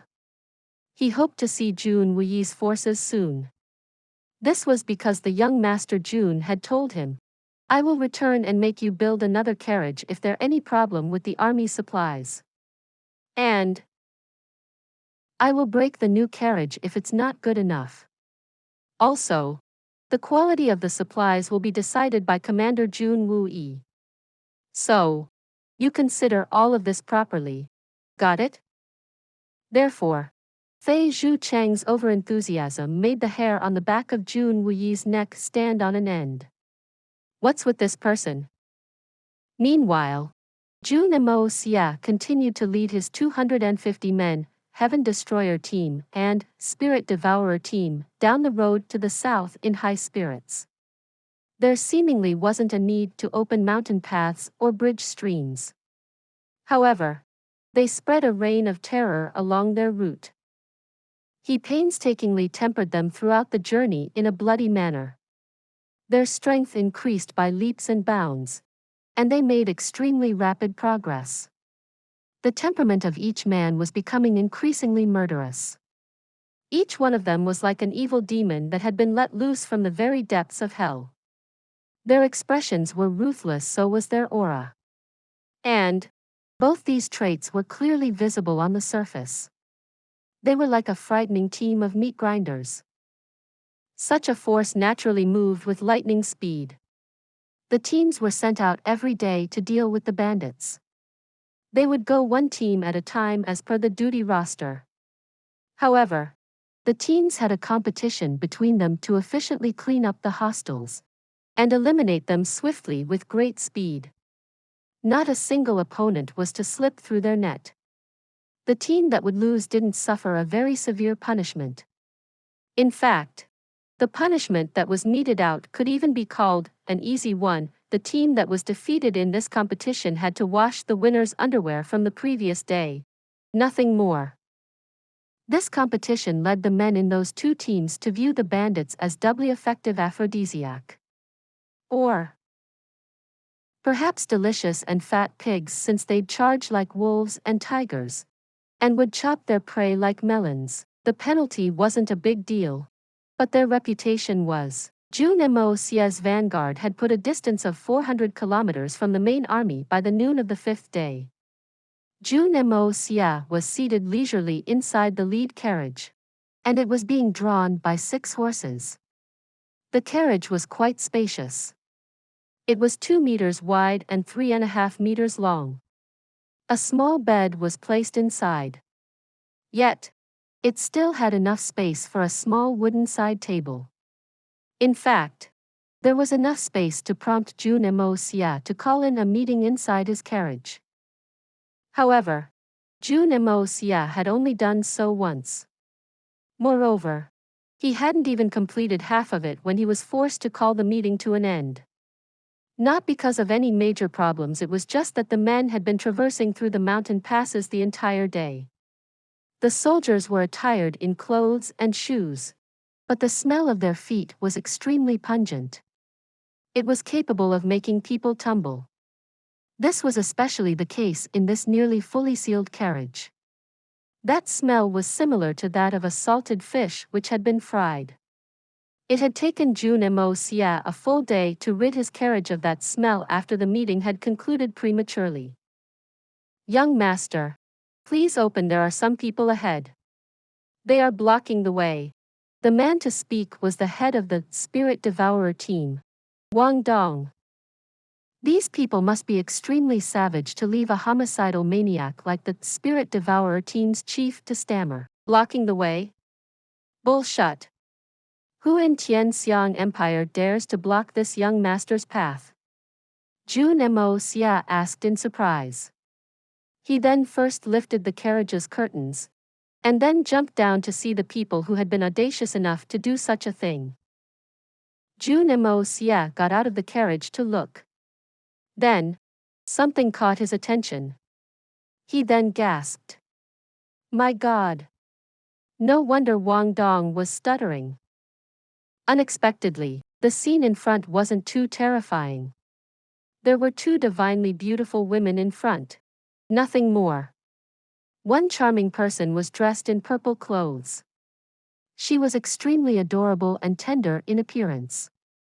She held a snow-white leopard cub. The tiny leopard cub looked at Jun Moxie and winked.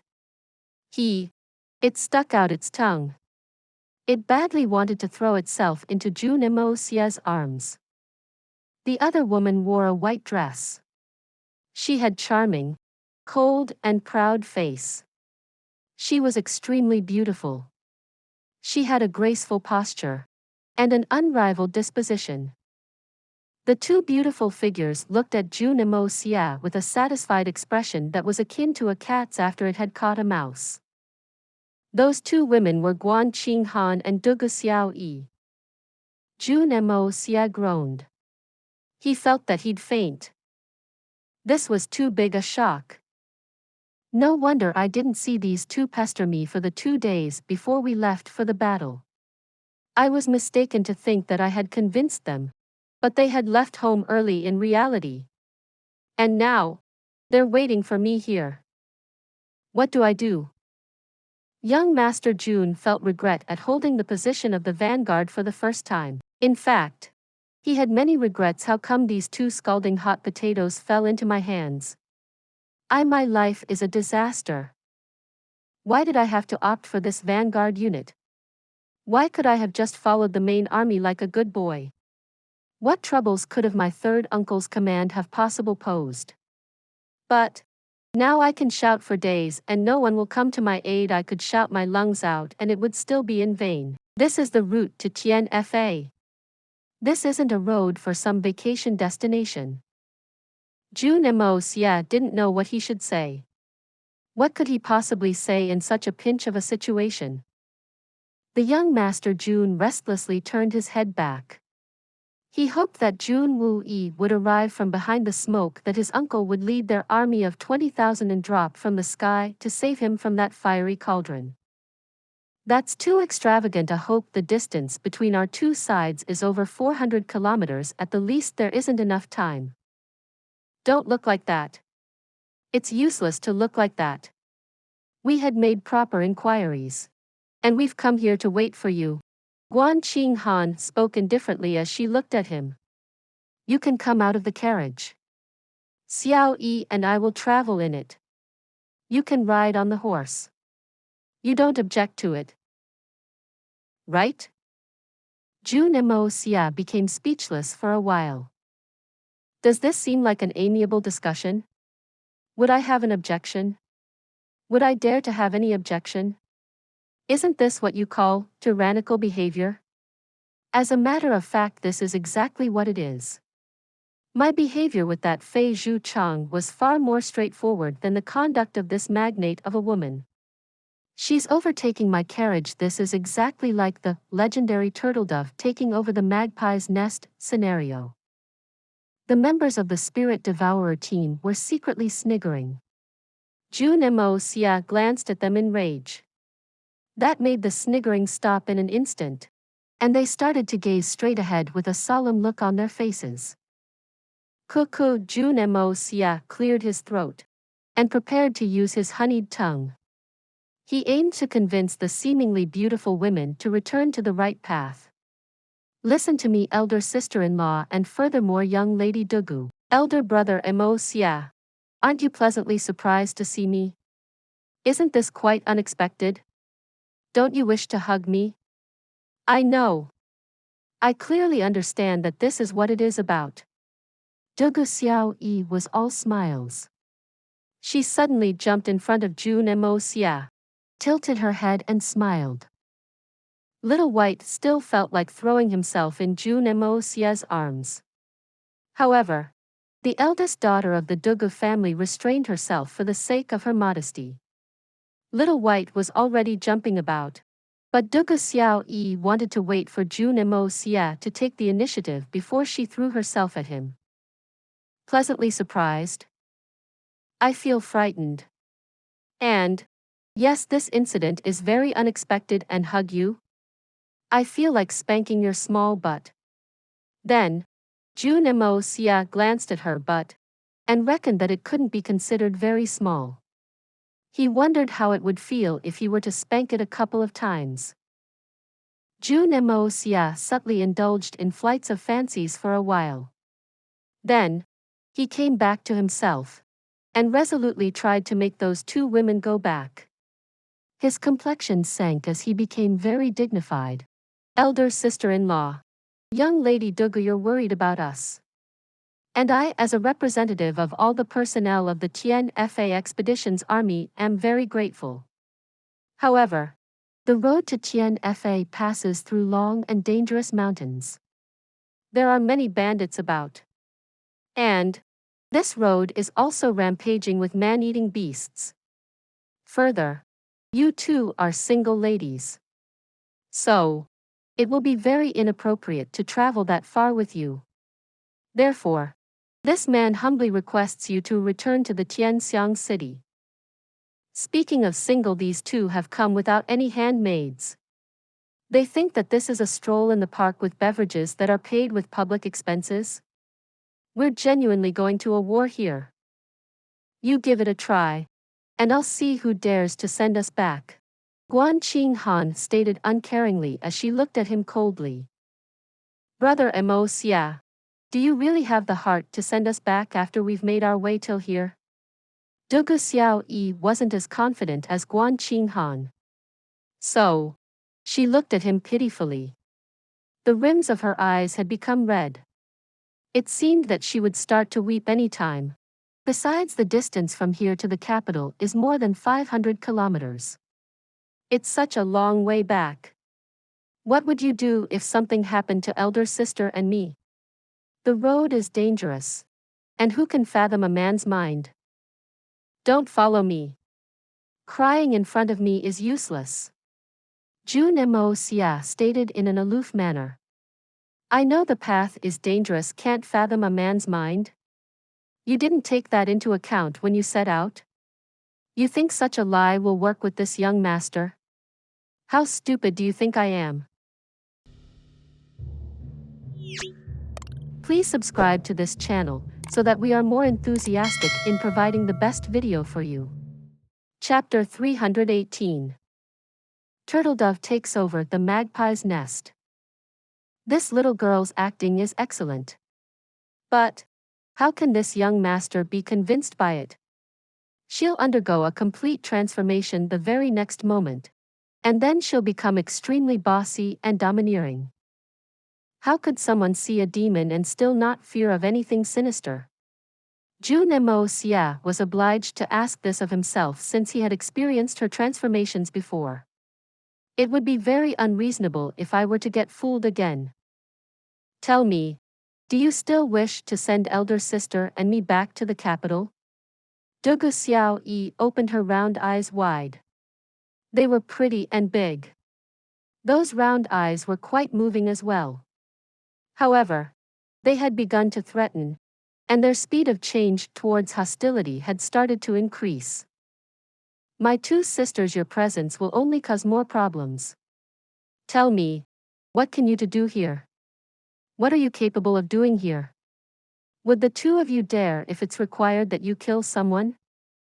Then, Jun Moxie sneered in disdain. I'm telling you, obediently return. We're done with this topic. Otherwise, don't blame me if I pack you up like rice balls and send you back. And don't ever think that I can't do it. However, you two will lose face if that were to happen. How dare you? The little girl rebuked and bared her white teeth. They were very prominent. Let it be Xiao. There's no need to request him.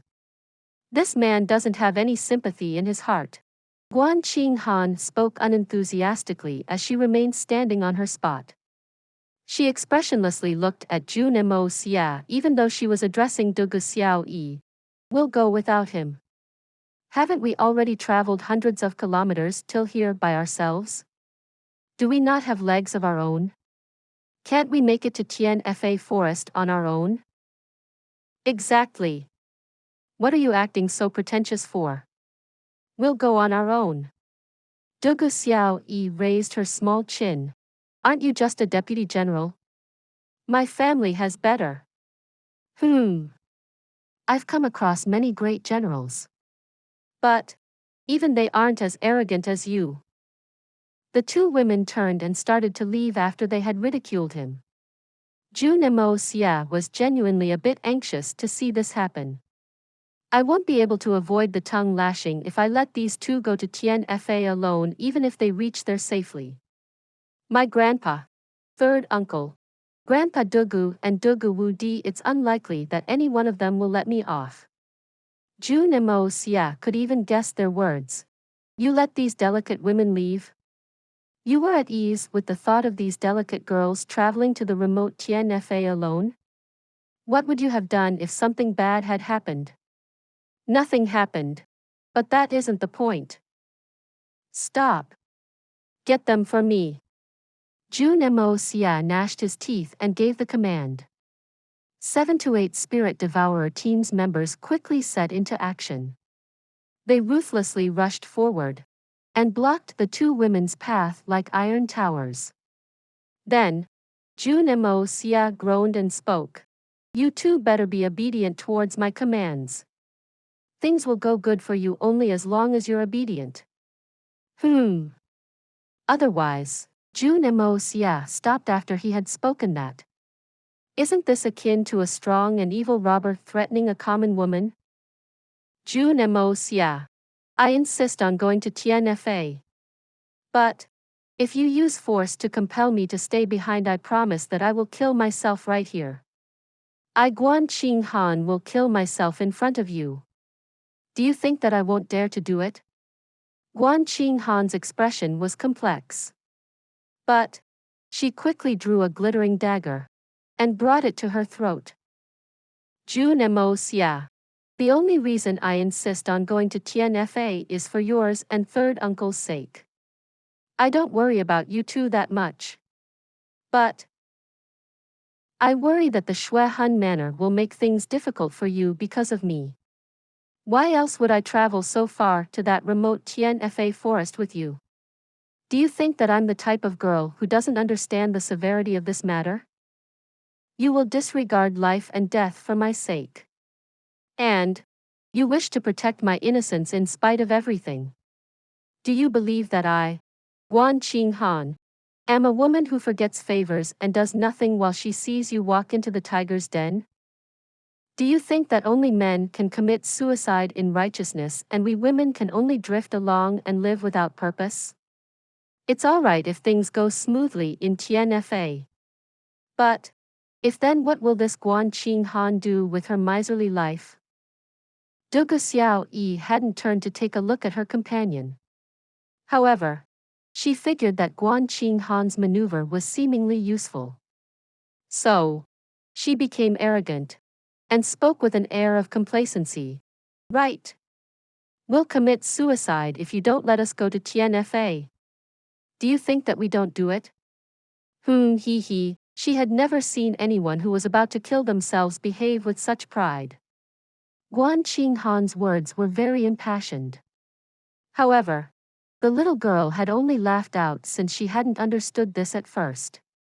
She then turned around to look at her companion, and was left speechless upon realizing her resolve. Jun Moxie felt a severe headache. It seemed as if there was a conflict inside his head. Perhaps Xiao wished to watch the world burn in chaos.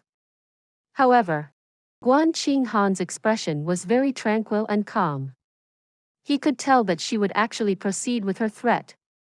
He realized that he'd have to deal with her corpse if he didn't allow her to leave for Tian. I can't gamble on this. I can't even dare to gamble on this. You win. Jun Moxie fixed an unwavering gaze at young Lady Guan. Then, he sighed with regret. The young Master Jun was confident that he could have done something to salvage that situation if it were only the little girl. However, my elder sister-in-law has too much of an individuality. I can't afford to provoke her. Young Master Jun felt sullen in his heart. He had seemingly never felt this sullen in either of his lives. He then spoke with regret and hate. Give them 2 horses. They will travel on horses. That's all the same to me. Guan Qinghan narrowed her wonderful eyes and looked down. Then, she finally smiled. She had only asked to travel to Tian.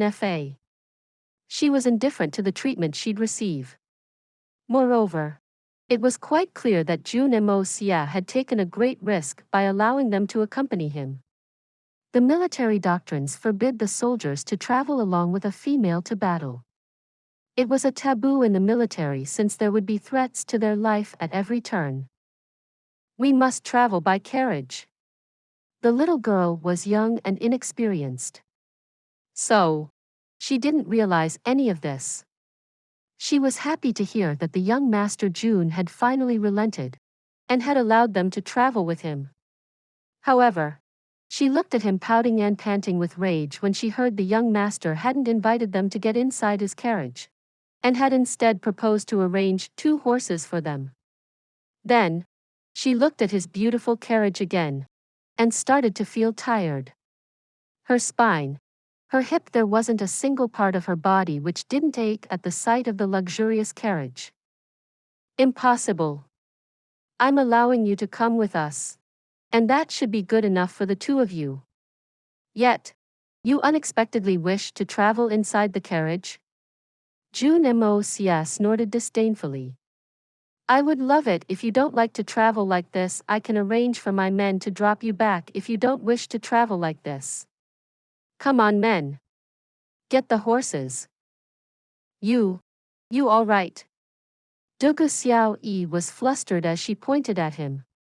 Her eyes turned, and she quickly took out her dagger.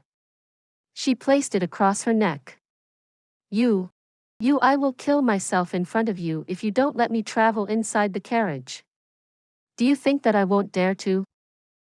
The little girl had seen Guan Qinghan extort the other party with a death threat. So, she had acted decisively and imitated the same. And the little girl had added to the momentum of that act in order to make the result more effective. This was an extremely effective trick. So, how could she not use it? I won't fear using a good and useful trick again. It's very useful. Who would have thought that this little girl would say, "Do you think that I won't dare?" So, there was a burst of chuckles as soon as those words left her mouth, since the surrounding soldiers were trying hard to restrain their urge to laugh. The shoulders of those grim and unfeeling warriors shook vigorously. It was clear indication that they were genuinely having a tough time in restraining their laughter. One really could not blame them. That little girl's qualities were too lacking for something like this. In fact, even an individual playing clown wasn't as amusing. Guan Qinghan had also threatened to kill herself. But her threat was very believable. Then, Dugu Xiaoyi had imitated her. Moreover, she had done so right after. But it was nothing like what the former had spoken.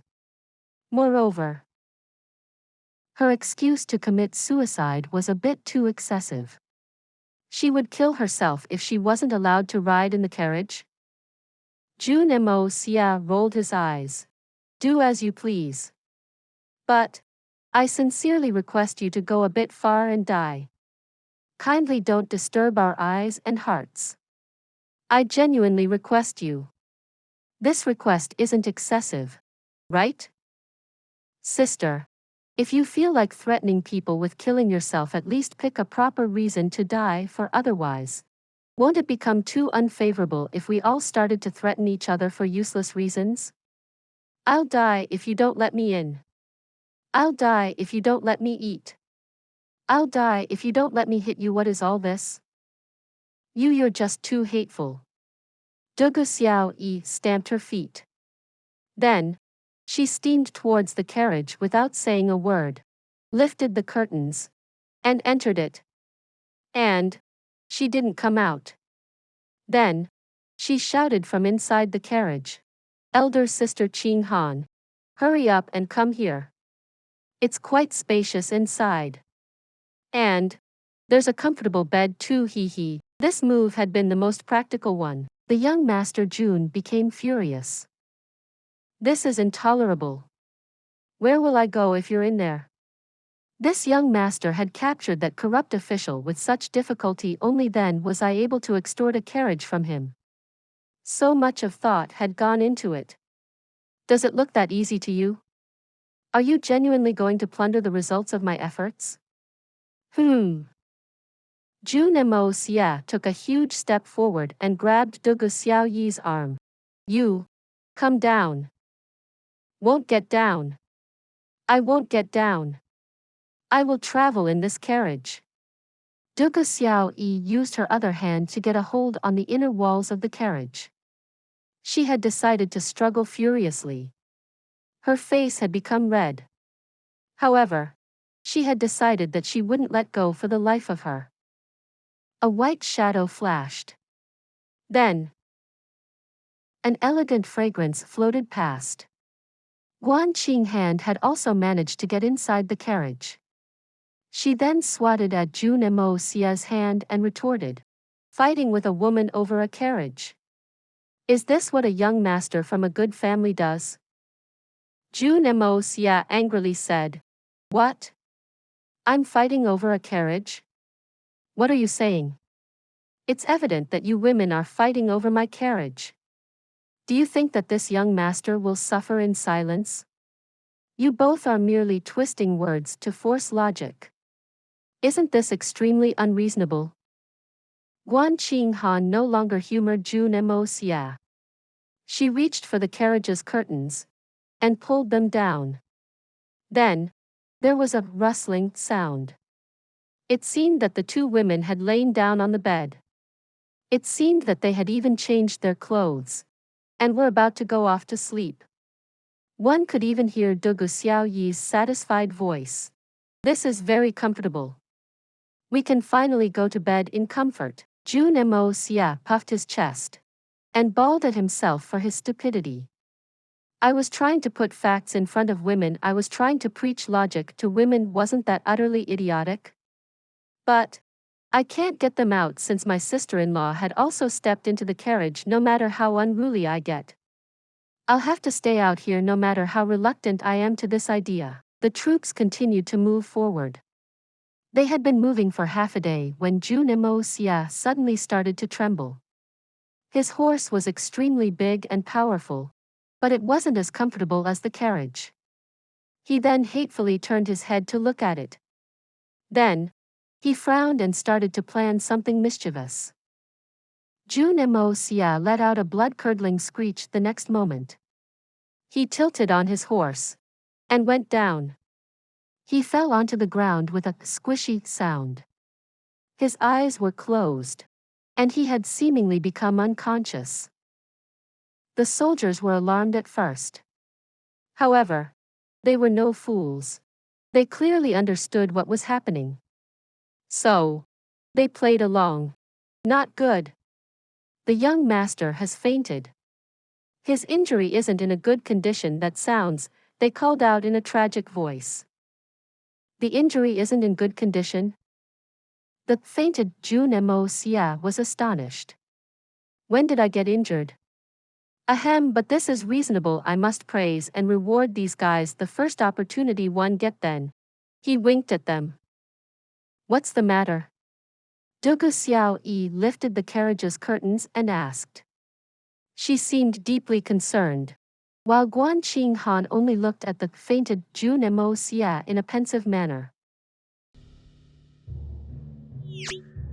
Please subscribe to this channel so that we are more enthusiastic in providing the best video for you. Chapter 319. The Yin-Yang Harmony Drug? Young Master had received an injury. He can't ride a horse now, that's why he got this carriage. The leader of the Spirit Devourer team, Wang Dong's forehead was beading with sweat. It wasn't that he was scared. He was merely choking himself to bring out this effect. This guy had come up with a lie. But, wasn't it a reasonable one? He was a quick-witted man. He was aware that the young master's buttocks had been punished when he had broken the military's laws. So, he quickly used that fact to conjure a justifiable lie. Hurry and pick up the young master. Quickly take him to the carriage and examine him. Several members of the Spirit Devourer team suggested anxiously. They appeared like a group of killers, but their acting skills were quite good too. Debauchee hastily got down. Let me see. Quickly. Let me see. Ah. Hurry up and take him to the carriage. This man is genuinely injured. Why didn't he say anything about it? Everyone was perspiring profusely. 7 pairs of hands picked up the unconscious Jun Moxie's body and carried it to the carriage. Guan Qinghan was still in the carriage. She wanted to say something, but eventually decided to remain silent. She couldn't help but smile bitterly as she looked at the unconscious Jun Moxie. I clearly understand my little brother-in-law's behavior. Debauchee stretched her neck and asked with urgency, how did he receive that injury? When did he get hurt? What kind of injury is it? Is it serious or not? Do you have any medicines? What medicines should be used? Who injured him? This rapid series of questions stupefied the cold-blooded warriors. They had come up with this tactful lie with much difficulty.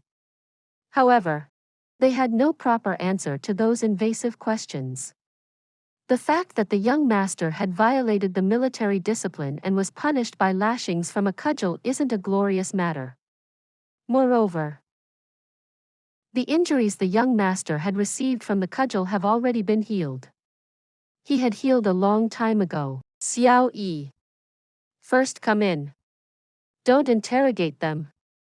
Guan Qinghan's voice resounded from inside. Debauchee withdrew on hearing that, and went inside.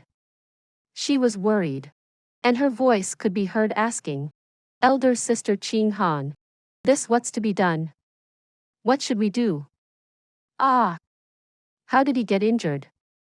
I'm very worried. The members of the Spirit Devourer team wiped their cold sweat.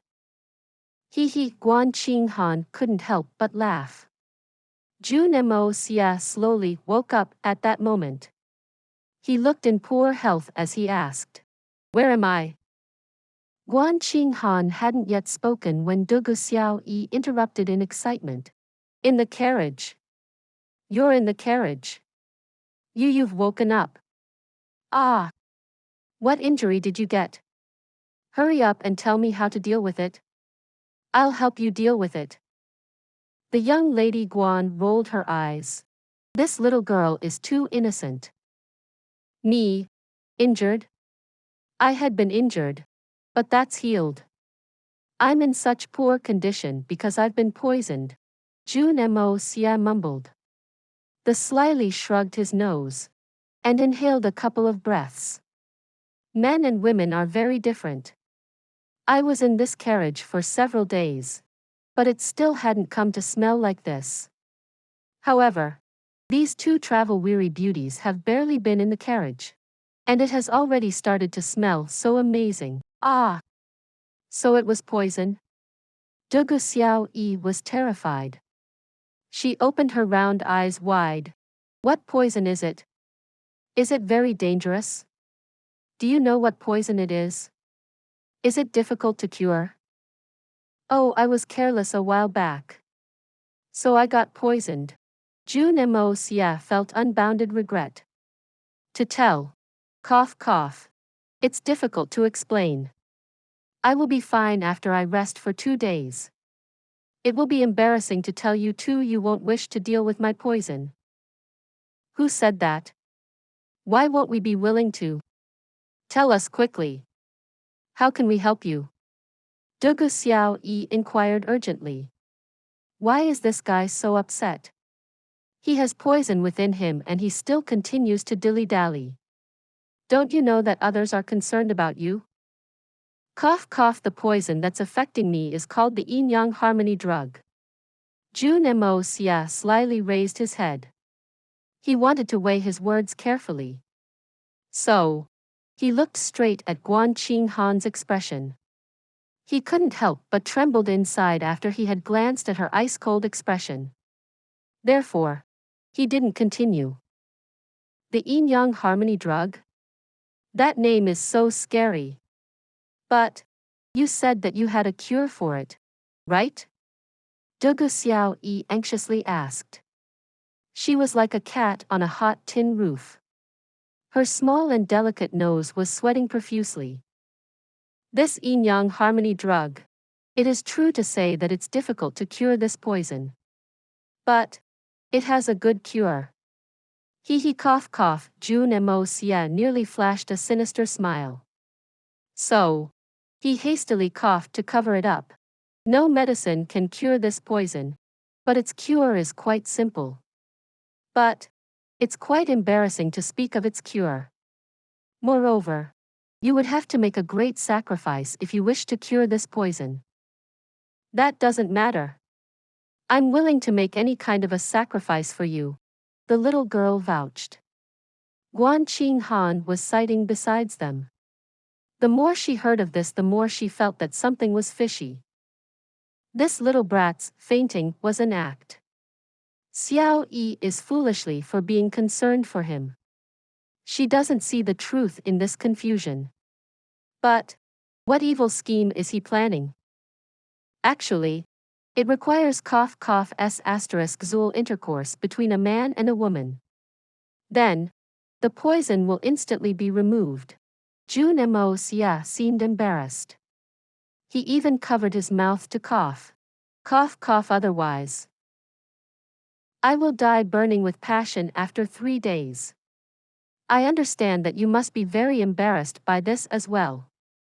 Therefore, forget about it. Such is my fate.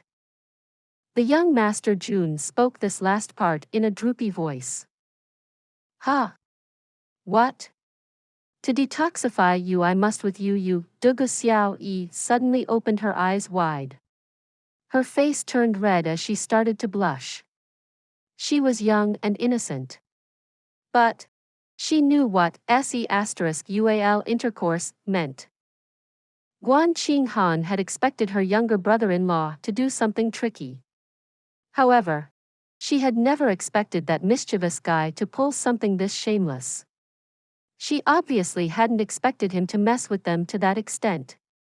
She had thought that something was odd when she had heard him mention the Yin-Yang harmony drug. She felt that something was fishy. However, Guan Qinghan was still inexperienced. So, she still didn't know of the relationship between men and women properly. Moreover, she had underestimated Jun Moxie's shamelessness. The young lady had never expected him to pull off something like that. I was very tolerant in allowing him inside the carriage. But now he wants Jun Moxie. Guan Qinghan's shapely eyebrows shot up and her eyes filled with fire. Haven't you joked enough? Do you want me to kick you out again? You should be happy that I've let you inside the carriage. Don't be discontent with what you have now. Elder sister Qinghan, please don't get angry. He's poisoned. That's quite a frightening thing. Dugu Xiaoyi anxiously looked at Guan Qinghan as she tried to mediate. He isn't injured. Nor is he poisoned. There's no such thing as a yin-yang harmony drug. Guan Qinghan spoke coldly. He was fine when he was inside the carriage. But he fainted when we sent him outside to ride on a horse. His men outside said that he has been injured. However, he says that he's been poisoned. Little sister Xiao Yi, how long do you plan to continue being deceived by him? Can't you think clearly? Can't you use your little head? Ha! Elder sister Qinghan, don't get mad, you're saying that he's acting and hasn't been poisoned? Dugu Xiaoyi's face became red. She then made threatening gestures since she was extremely mad. To think that I was genuinely convinced by him, I would have even tried to cure him if he had managed to deceive elder sister Qinghan as well. Dugu Xiaoyi couldn't help but feel ashamed. Even her neck had reddened in a split second. She then looked at Guan Qinghan in an embarrassed manner, and nestled her head in her bosom. She had been hoodwinked and had lost face. She then said, "Elder sister, I can't live anymore." She repeatedly stamped her foot as she spoke this. Ah, you weren't actually thinking of detoxifying him, were you? Guan Qinghan asked coldly. This little girl is too foolish. Ah, it seems that I have remembered wrongly. I haven't been poisoned. Jun Moxie coughed awkwardly and softly. The two women rolled their eyes. You managed to remember this wrongly? Jun Moxie then sat up. He was all smiles as he spoke. This road is long and endless. It will take a lot of time to reach our destination. It'll be very boring like this. So, how did you like the story I just told? The two women were astonished. Their eyes were wide open as they glared at the young Master Jun. It is difficult to believe that there's someone in this world whose skin is so thick. His lie has been caught, his evil scheme has been exposed, and his filthy intentions have been laid bare. Yet, he does not blush. In fact, he doesn't even feel any shame. And then, he shamelessly states that he has told a story so he can ease the awkward environment. Isn't this man over the top? Isn't his skin just too thick? The lovable Dugu Xiaoyi cursed as her clothes flung around. I let you deceive me, you bastard. The young Master Jun's Vanguard became increasingly comfortable as the days progressed. Moreover, they raked in huge amounts of money by extorting corrupt officials along the journey. And the two beautiful women accompanied him the entire time. Their strong and warm fragrance allowed Jun Moxie to indulge in pleasure, and he forgot about his worries. In fact, even the thought of his own practice would have abandoned his mind if the art of unlocking the heavens' fortune hadn't been continuously running inside him on its own. The young Master Jun had been very happy throughout that journey. The bottleneck of his art of unlocking the heavens' fortune had also cleared somewhat. This meant that he would break through from the Jade Xian middle level to the Jade Xian peak level in terms of Xian Qi cultivation. Every day had been very bloody for the Heaven Destroyer team and Spirit Devourer team. They had fought vigorously every day, and were becoming increasingly tempered every day. Around 200 men had already started to show faint signs of a breakthrough. The cruel and sharp aura of these two teams was enough to shock anyone.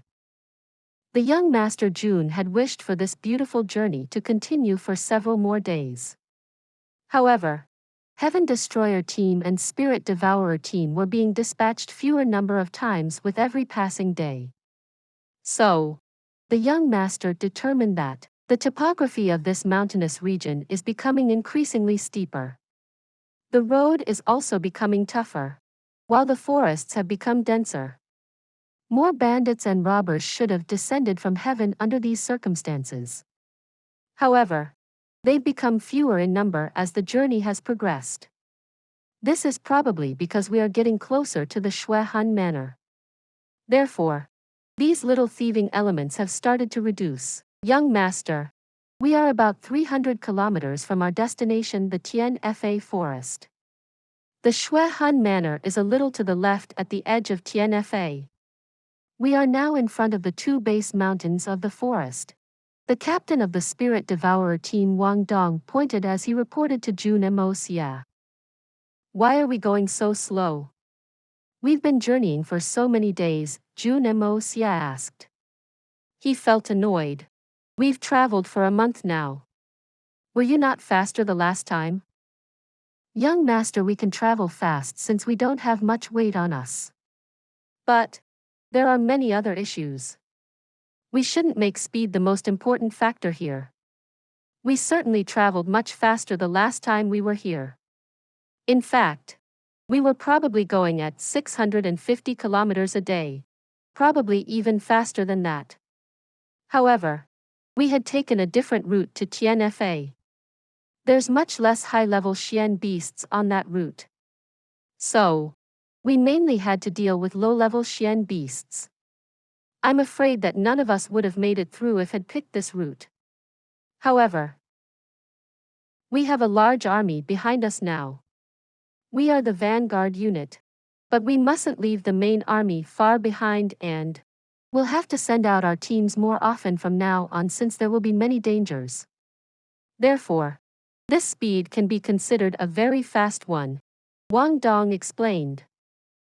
Oh, Jun Moxie stepped down from the carriage. He could sense that there were many Xian beasts in these mountainous forests. Moreover, most of those beasts were very fast. In fact, they were unusually fast. They were much faster than ordinary beasts. It seems that a lot of Xian beasts roam about this area. This Tian Fa is a very nice place. Please subscribe to this channel so that we are more enthusiastic in providing the best video for you. Chapter 320. I only seek for my heart to be at peace. First, we must find an area between the mountains and a stream. We'll set up camp there. We will wait for the main forces to arrive. Then, we will journey onwards with them. Jun Moxie gave the order unenthusiastically. They were about to go to the Xuan Manor. And Jun Moxie wasn't going to act a fool and look for the tyrannical enemy on his own. We may still face bad luck. But at least all the influential families will face it together in that case. The young Master Jun would try to get some small advantages in secret if the conditions were to permit. After all, he didn't harbor a favorable impression of the Xuan Manor due to the past events. He wouldn't even grieve if every member of the Xuan Manor were to die. Moreover, the Xian Beast uprising had gone out of control by this time. However, it had still been instigated by the young Master Jun. Therefore, Tian Fa's Xian beasts were fighting for Jun Moxie by any interpretation. If not, they were at least his allies. Wang Dong sent 8 people in 8 different directions to look for a suitable place to set up camp, and the men eventually found such a place. Jun Moxie, Guan Qinghan and Dugu Xiao Yi immediately picked their spots. The place was a small hillside. There was open land in front of the hillside. It was surrounded by dense woods. There was a turning corner nearby. There was single official road at this bend. They would be able to keep an eye on all developments in the vicinity if they were to place scouts at that spot. A gurgling sound could be heard from behind the hill. It was similar to the sound that was made when one made dumplings. One would see a medium-sized stream on taking a detour. It meandered as it came down. The stream was clear, and its bottom could also be seen. And unexpectedly, there was a clear pool downstream. It wasn't too far away. It was just after a bend downstream. Dugu Xiao Yi and Guan Qinghan became somewhat excited when they saw this. Women love cleanliness. These two had been traveling this route for such a long time. So, they were very exhausted. How could they ever have an appropriate opportunity to clean themselves? They could only wash themselves if they managed to stumble across a wild mountain stream at night. But that was nothing like their family home's large baths.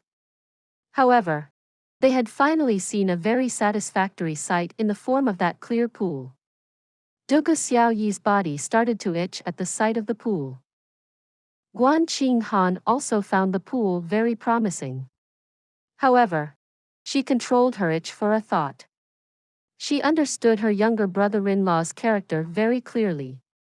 Won't he try to peek if I went into the pool with Xiao Yi? I need to think of a method which would ensure that he won't be able to. Wouldn't I die of shame otherwise? Jun Moxie coughed in a dignified manner after he looked at the pool.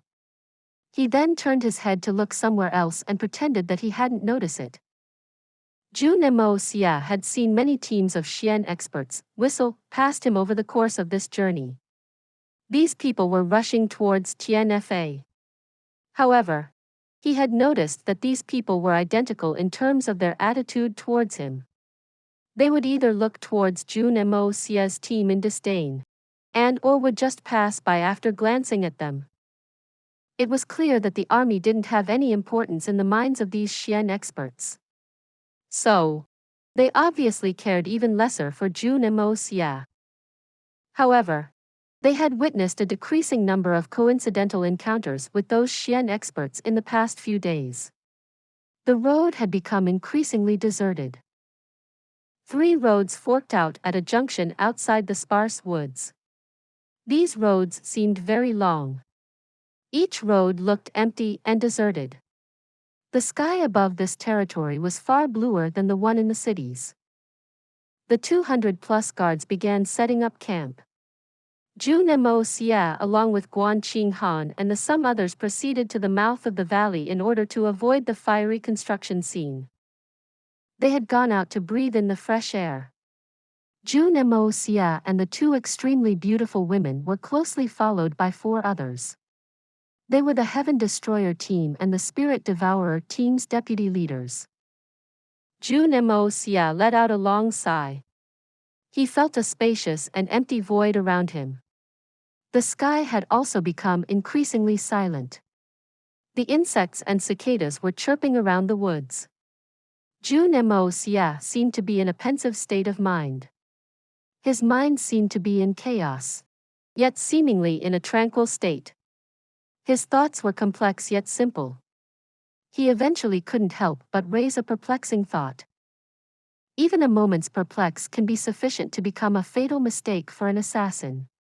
Even a top-notch assassin like Jun Moxie isn't an exception to this fact. However, Jun Moxie was a complete loss at this time. Moreover, this state of mind had lasted a decent length of time. Nature makes man. My spirit and soul don't belong to the world they have been brought to. It has been nearly half a year since my spirit has come here. Each day has been a struggle, just the way it used to be in my previous life. I've been using my mind a lot more. But my limbs haven't been exercised that much. I've played the fool a lot, but I haven't used my iron-blooded methods much. Half a year's time has passed by so quickly. I've been immersed in these boring matters. But for what reason have I come to this world? Is it to conquer this world? Is it to remain a nobleman throughout the ages? Or perhaps it's for living free and unfettered? For what purpose have I been sent here? Jun Moxie put his hands behind his back and started to walk forward, neither too fast nor too slow. However, it was an astonishing sight in the eyes of the 6 people. Jun Moxie's previous licentious and greasy debauchee-like appearance had been swept aside. The individual's temperament and innate character had been transformed. He seemed like a hermit who had transcended the earthly characteristics. It was obvious that he was walking on firm and solid land. But those who watched him felt as if he was walking to another time and space with each of his steps. That other time and that other space was a profound mystery to those people.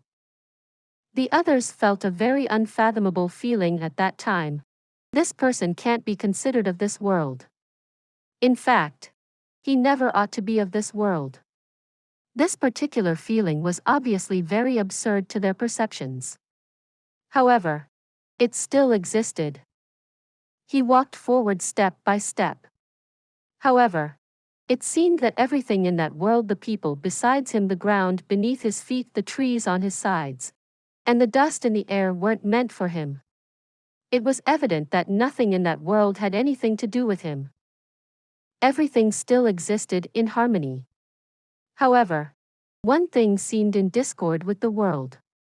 And it was that one living individual in front of their eyes. He seemed like the only independent existence between the heaven and earth. He didn't intermingle with the living things, nor could he ever blend in.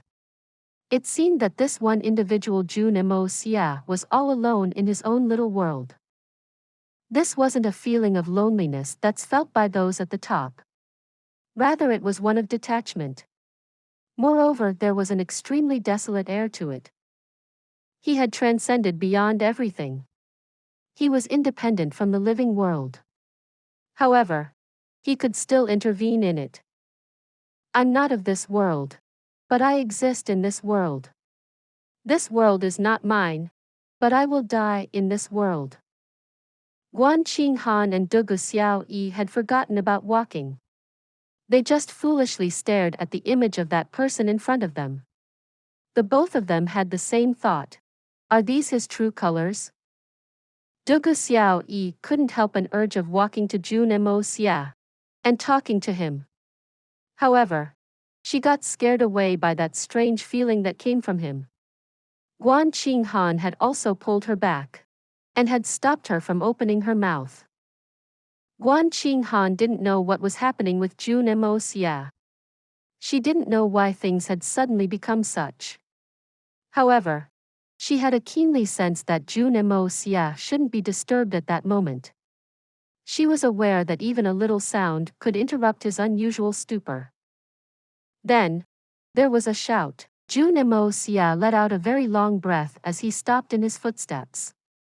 He then put his hands behind his back and looked up at the heavens. He stared at a white cloud for a long time. Then, the young master smiled bitterly and shook his head. And then, he remained standing in a calm and quiet manner, only to find that the thoughts in his mind had become ordered, clear and bright. There will be no desires if there's no thought. Nothing is permanent in this world. It seemed like an individual had awoken from a dream and was back to reality now. Jun Moxie distinctly felt his spiritual strength increase by a huge margin. However, he still wasn't able to break through his bottleneck. It seemed that there was a faint and thin layer of mist in front of his eyes. This layer of mist separated him from the next level. It was unclear and hazy. However, His spiritual abilities would enhance by leaps and bounds if he were able to break through that. And Jun Xie could vaguely feel the source of that obstruction. It came from his heart. Xie, what were you thinking just a moment ago? Guan Qinghan's voice seemed cold and clear, just as before. However, Jun Xie could make out that her voice was filled with a lot of concern and care. Guan Qinghan was very intelligent. She could sense that Jun Xie had suddenly sunk into a spiritual realm.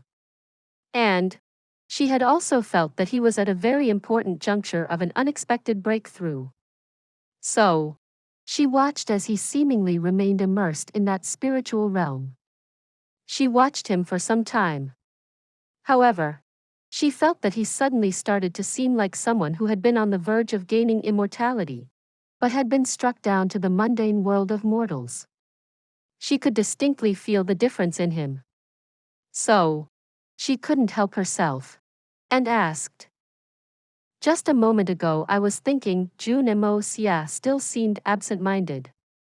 It seemed like one of his feet had remained stuck in the fantastical spiritual realm. He said. What am I to do in this life?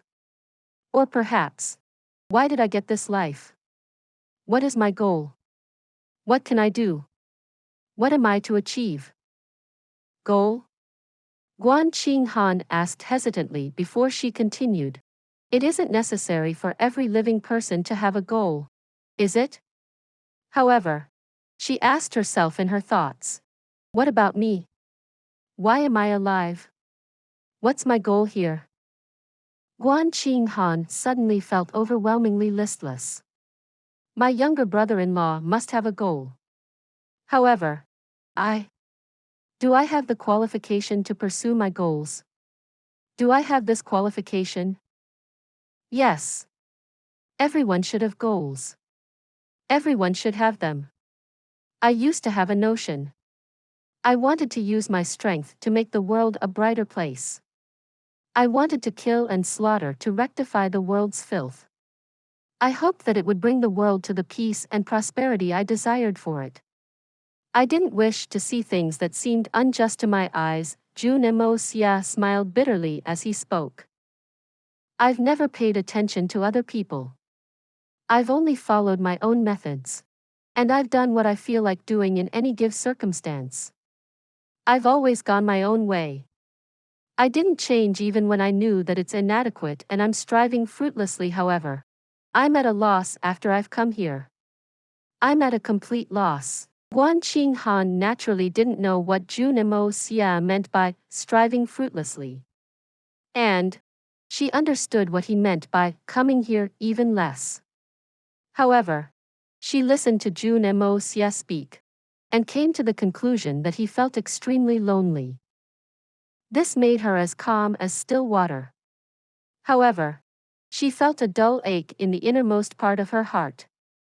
It was like watching a warrior with a never say die attitude in a state where he had expended the entirety of his energy and skill only to face that harsh truth that his enemy was spread across the entire world and that it would be eternally beyond his ability to defeat and destroy his enemy. He had persevered with his conduct throughout his life. But he had merely overrated himself and had attempted to do something impossible in reality. It was a sort of desolation, helplessness, unreconciliation and frustration that couldn't be described in words. Guan Qinghan thought for a while. She then said in soft and comforting tone, Man has but one life. Grass has but one spring. Who can say what the purpose of one's life is? It's very difficult to say. Now that we are talking about it, we women are only to assist our husbands and take care of his children. Day after day, years after years, no matter how we age. However, we don't feel any disappointment. I'm certain that most women in this world are like this. And this kind of dull and rigid lifestyle makes countless women happy and satisfied. As for men, especially those who have power, strength and ability, they strive for their honor, fame and success. Each one of them strives to be brave and fierce. Even mediocre and ordinary people try very hard for their food and clothing. It's what they call man eats man. She didn't realize that Jun Moxie had turned around and approached closer as she was speaking this. His eyes shone like the full moon as he looked at her. However, those eyes didn't have a frivolous or a stunned look in them. They seemed deep, tranquil and thoughtful. His expression was profoundly pensive. Not many women in such a feudal society could see things as clearly as Guan Qinghan could. This had left him very astonished. Most men in this world work too hard. And it's genuinely not worth it. Guan Qinghan had a perplexed look in her eyes. But her eyes also seemed to be full of tough resolve. And a bit of contempt. It seemed that the question that what men are supposed to do was even something that she considered worth mentioning. So, what do you think everything on this earth is for? Perhaps you can tell me what are we supposed to do in this world? Jun Moxie asked as he continued to ponder. I don't know the purpose of others. Nor am I qualified enough to represent them. But I do know myself. Guan Qinghan slowly spoke. Her eyes shone brilliantly. I, Guan Qinghan, am just a feeble woman. As for this man's world, I'm not even qualified to be a good wife, so what I'm looking for in this moment is just peace of mind, and that will be sufficient for me. Yes. I, Guan Qinghan, only seek true peace of mind. I had been engaged to Jun Moxie for my family's sake. I had never met him before. But I did it for the sake of my family, for the sake of my parents. I had no other choice. And I was willing to pay this price for my parents and family. Therefore, my heart was at peace. I had met Jun Moxie only twice in all that time. My emotions were never worthy of a mention in this regard, but I had known that he was a great man, and that he would be a great husband. Moreover, I had already been betrothed to him. So, I had to accept my fate, and then, when Moxie died in battle, I thought that such a good man was worth grieving for. Therefore, I was willing to grieve for Jun Moxie, the Empire's hero. I decided to live with the Jun family as a widow, and left my family disheartened. However, Jun Moxie's heroic spirit was far more important to me. I would feel unworthy in my conscience if I were to revoke my vows to him. And the fact is, my choice was right. I was lonely at the time, very lonely. But my heart was at peace. And now, I haven't hesitated to go to Tian with this weak body to ensure that Jun Moxie and third uncle return home safely. I'm acutely prepared for all difficulties. I won't hesitate or spare any effort to ensure that this uncle-nephew duo safely return home to the north. I'm prepared to sacrifice my life for the sake of these two people.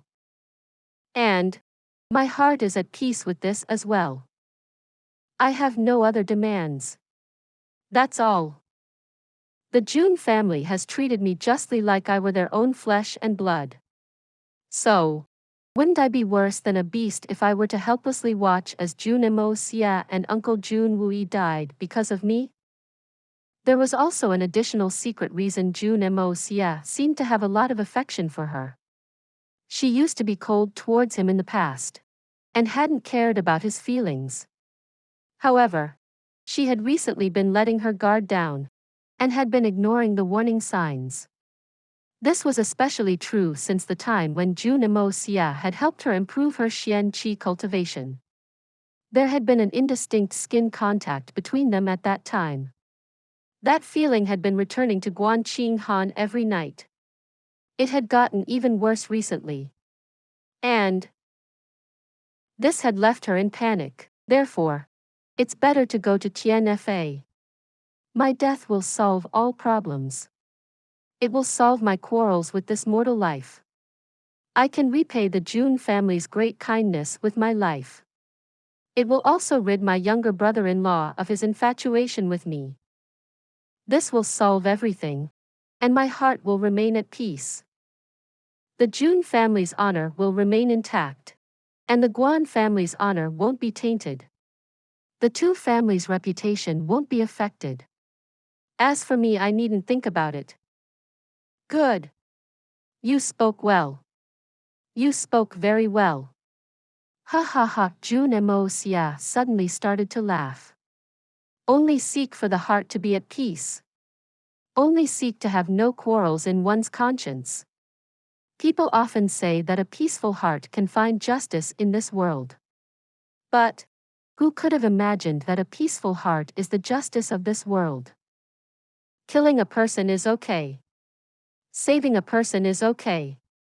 One shall not have to carry a heavy burden in this mortal life as long as one's heart is at peace. I, Jun Moxie, won't work for my country or its people. I will work for my heart. I will only work for my heart to be at peace. Everything has to do with one's heart. What's the need to think too much over it? What of the country's prosperity? What of worldly affairs? That is nonsense. Nothing else.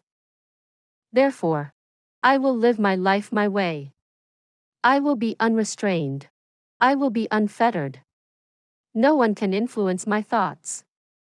No one can control my actions. The world may slander me or praises me, it may even be indifferent to me. How would that make any difference to me? My heart will be at peace as long as I walk this world by following my path. I only seek to have a peaceful heart and an indomitable spirit. And that will be sufficient for this life. Jun Moxie burst into laughter. Guan Qinghan had unintentionally untangled his conundrum. The young master Jun was very happy. However, Dugu Xiaoyi and Guan Qinghan were shocked.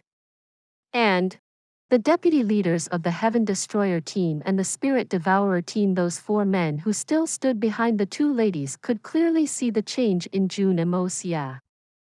Jun Moxie had undergone an astonishing transformation in front of their eyes. He had gone from being a showy, licentious, and debauchee of a young master to a very able hermit. This change was no doubt exceptional and lofty. However, another exceptional and lofty transformation had taken place with him. And this transformation too had made him transcend ordinary men. In fact, it had transformed him into an extremely cold force. He resembled a sword that had been unsheathed from its scabbard. This sharp sword stood proud between the heaven and earth. It seemed that he could reflect a great amount of radiance. The heaven and earth were vast. However, it seemed that they could never restrain him.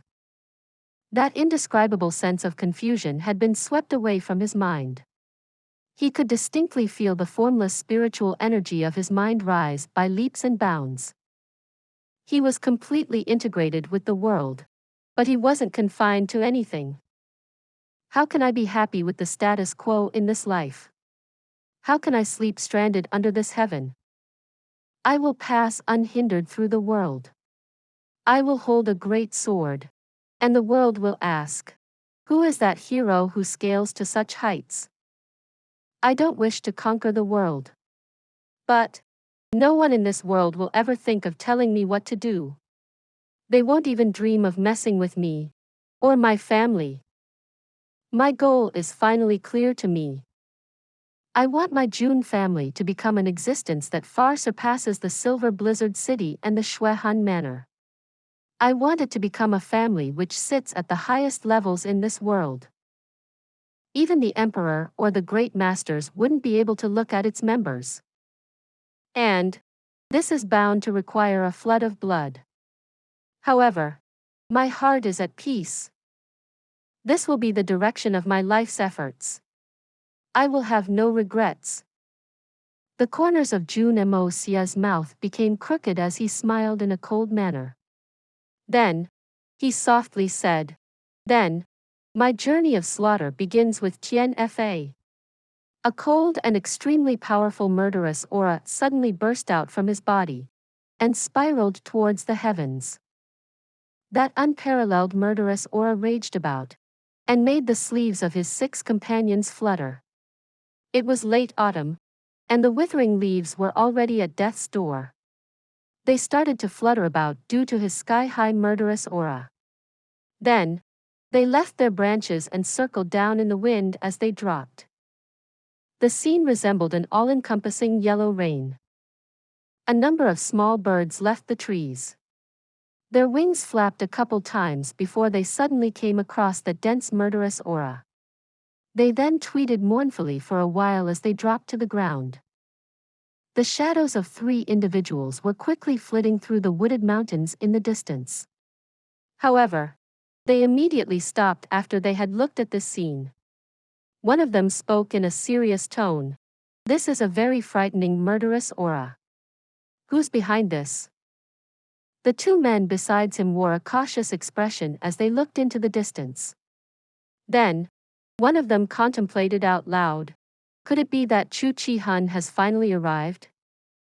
It's not necessarily true.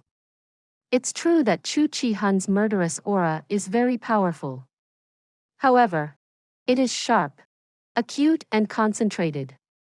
So, it advances in front of his body in the same direction as him.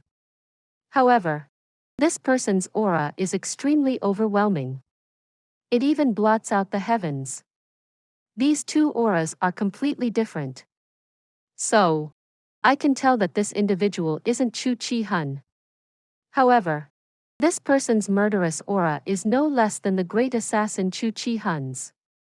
In fact, it may even surpass his. No matter who it is, let's take a look. The other person suggested. We 3 possess great powers. We shouldn't necessarily be scared of this guy even if it is the great assassin Chu Chi Hun. Good. The black-bearded middle-aged man contemplated and replied in a heroic and resolute manner. Good. We are the 3 swords of Dongfang. So, why should we be afraid? Even if it's Chu Chi Hun, what reason do we have to fear? That's right, elder brother. I heard that the Jun family's 3rd commander will be arriving here. Shouldn't we? A short but stout person muttered. No. That matter still gnaws at Mother's mind. Moreover, he had gotten injured, and his meridians were also destroyed. So, why should we mess with the Jun family? The little sister has also been in a coma for the last 10 years. So, why should we bother? Is it any of our business if Jun Wu-yi has the skill to return alive, or dies trying here? The black-bearded middle-aged man's eyebrows shot up as he spoke angrily. However, even so, Jun Moxie is our nephew. He is related to us by blood. Mother had said those words to you, but aren't you concerned with his fate? The short and stout middle-aged man asked in defiance. That's a sin. The black-bearded middle-aged man sighed deeply. He then spoke resolutely. I won't allow anyone to harm Jun Moxie. And I'm aware that Jun Wu-yi is a good man. He has courage and moral integrity. But our younger sister, brother-in-law, and our 2 nephews wouldn't have died if it weren't for him. So, we won't discuss this again. The man sighed as he spoke. Then, the 3 men changed directions and shot forwards like meteors. They advanced towards the direction of that murderous aura source. This story will be continued to chapter 321. For those of you who are not subscribed yet, please subscribe. The interesting and best stories will be updated. See you again in the next episode.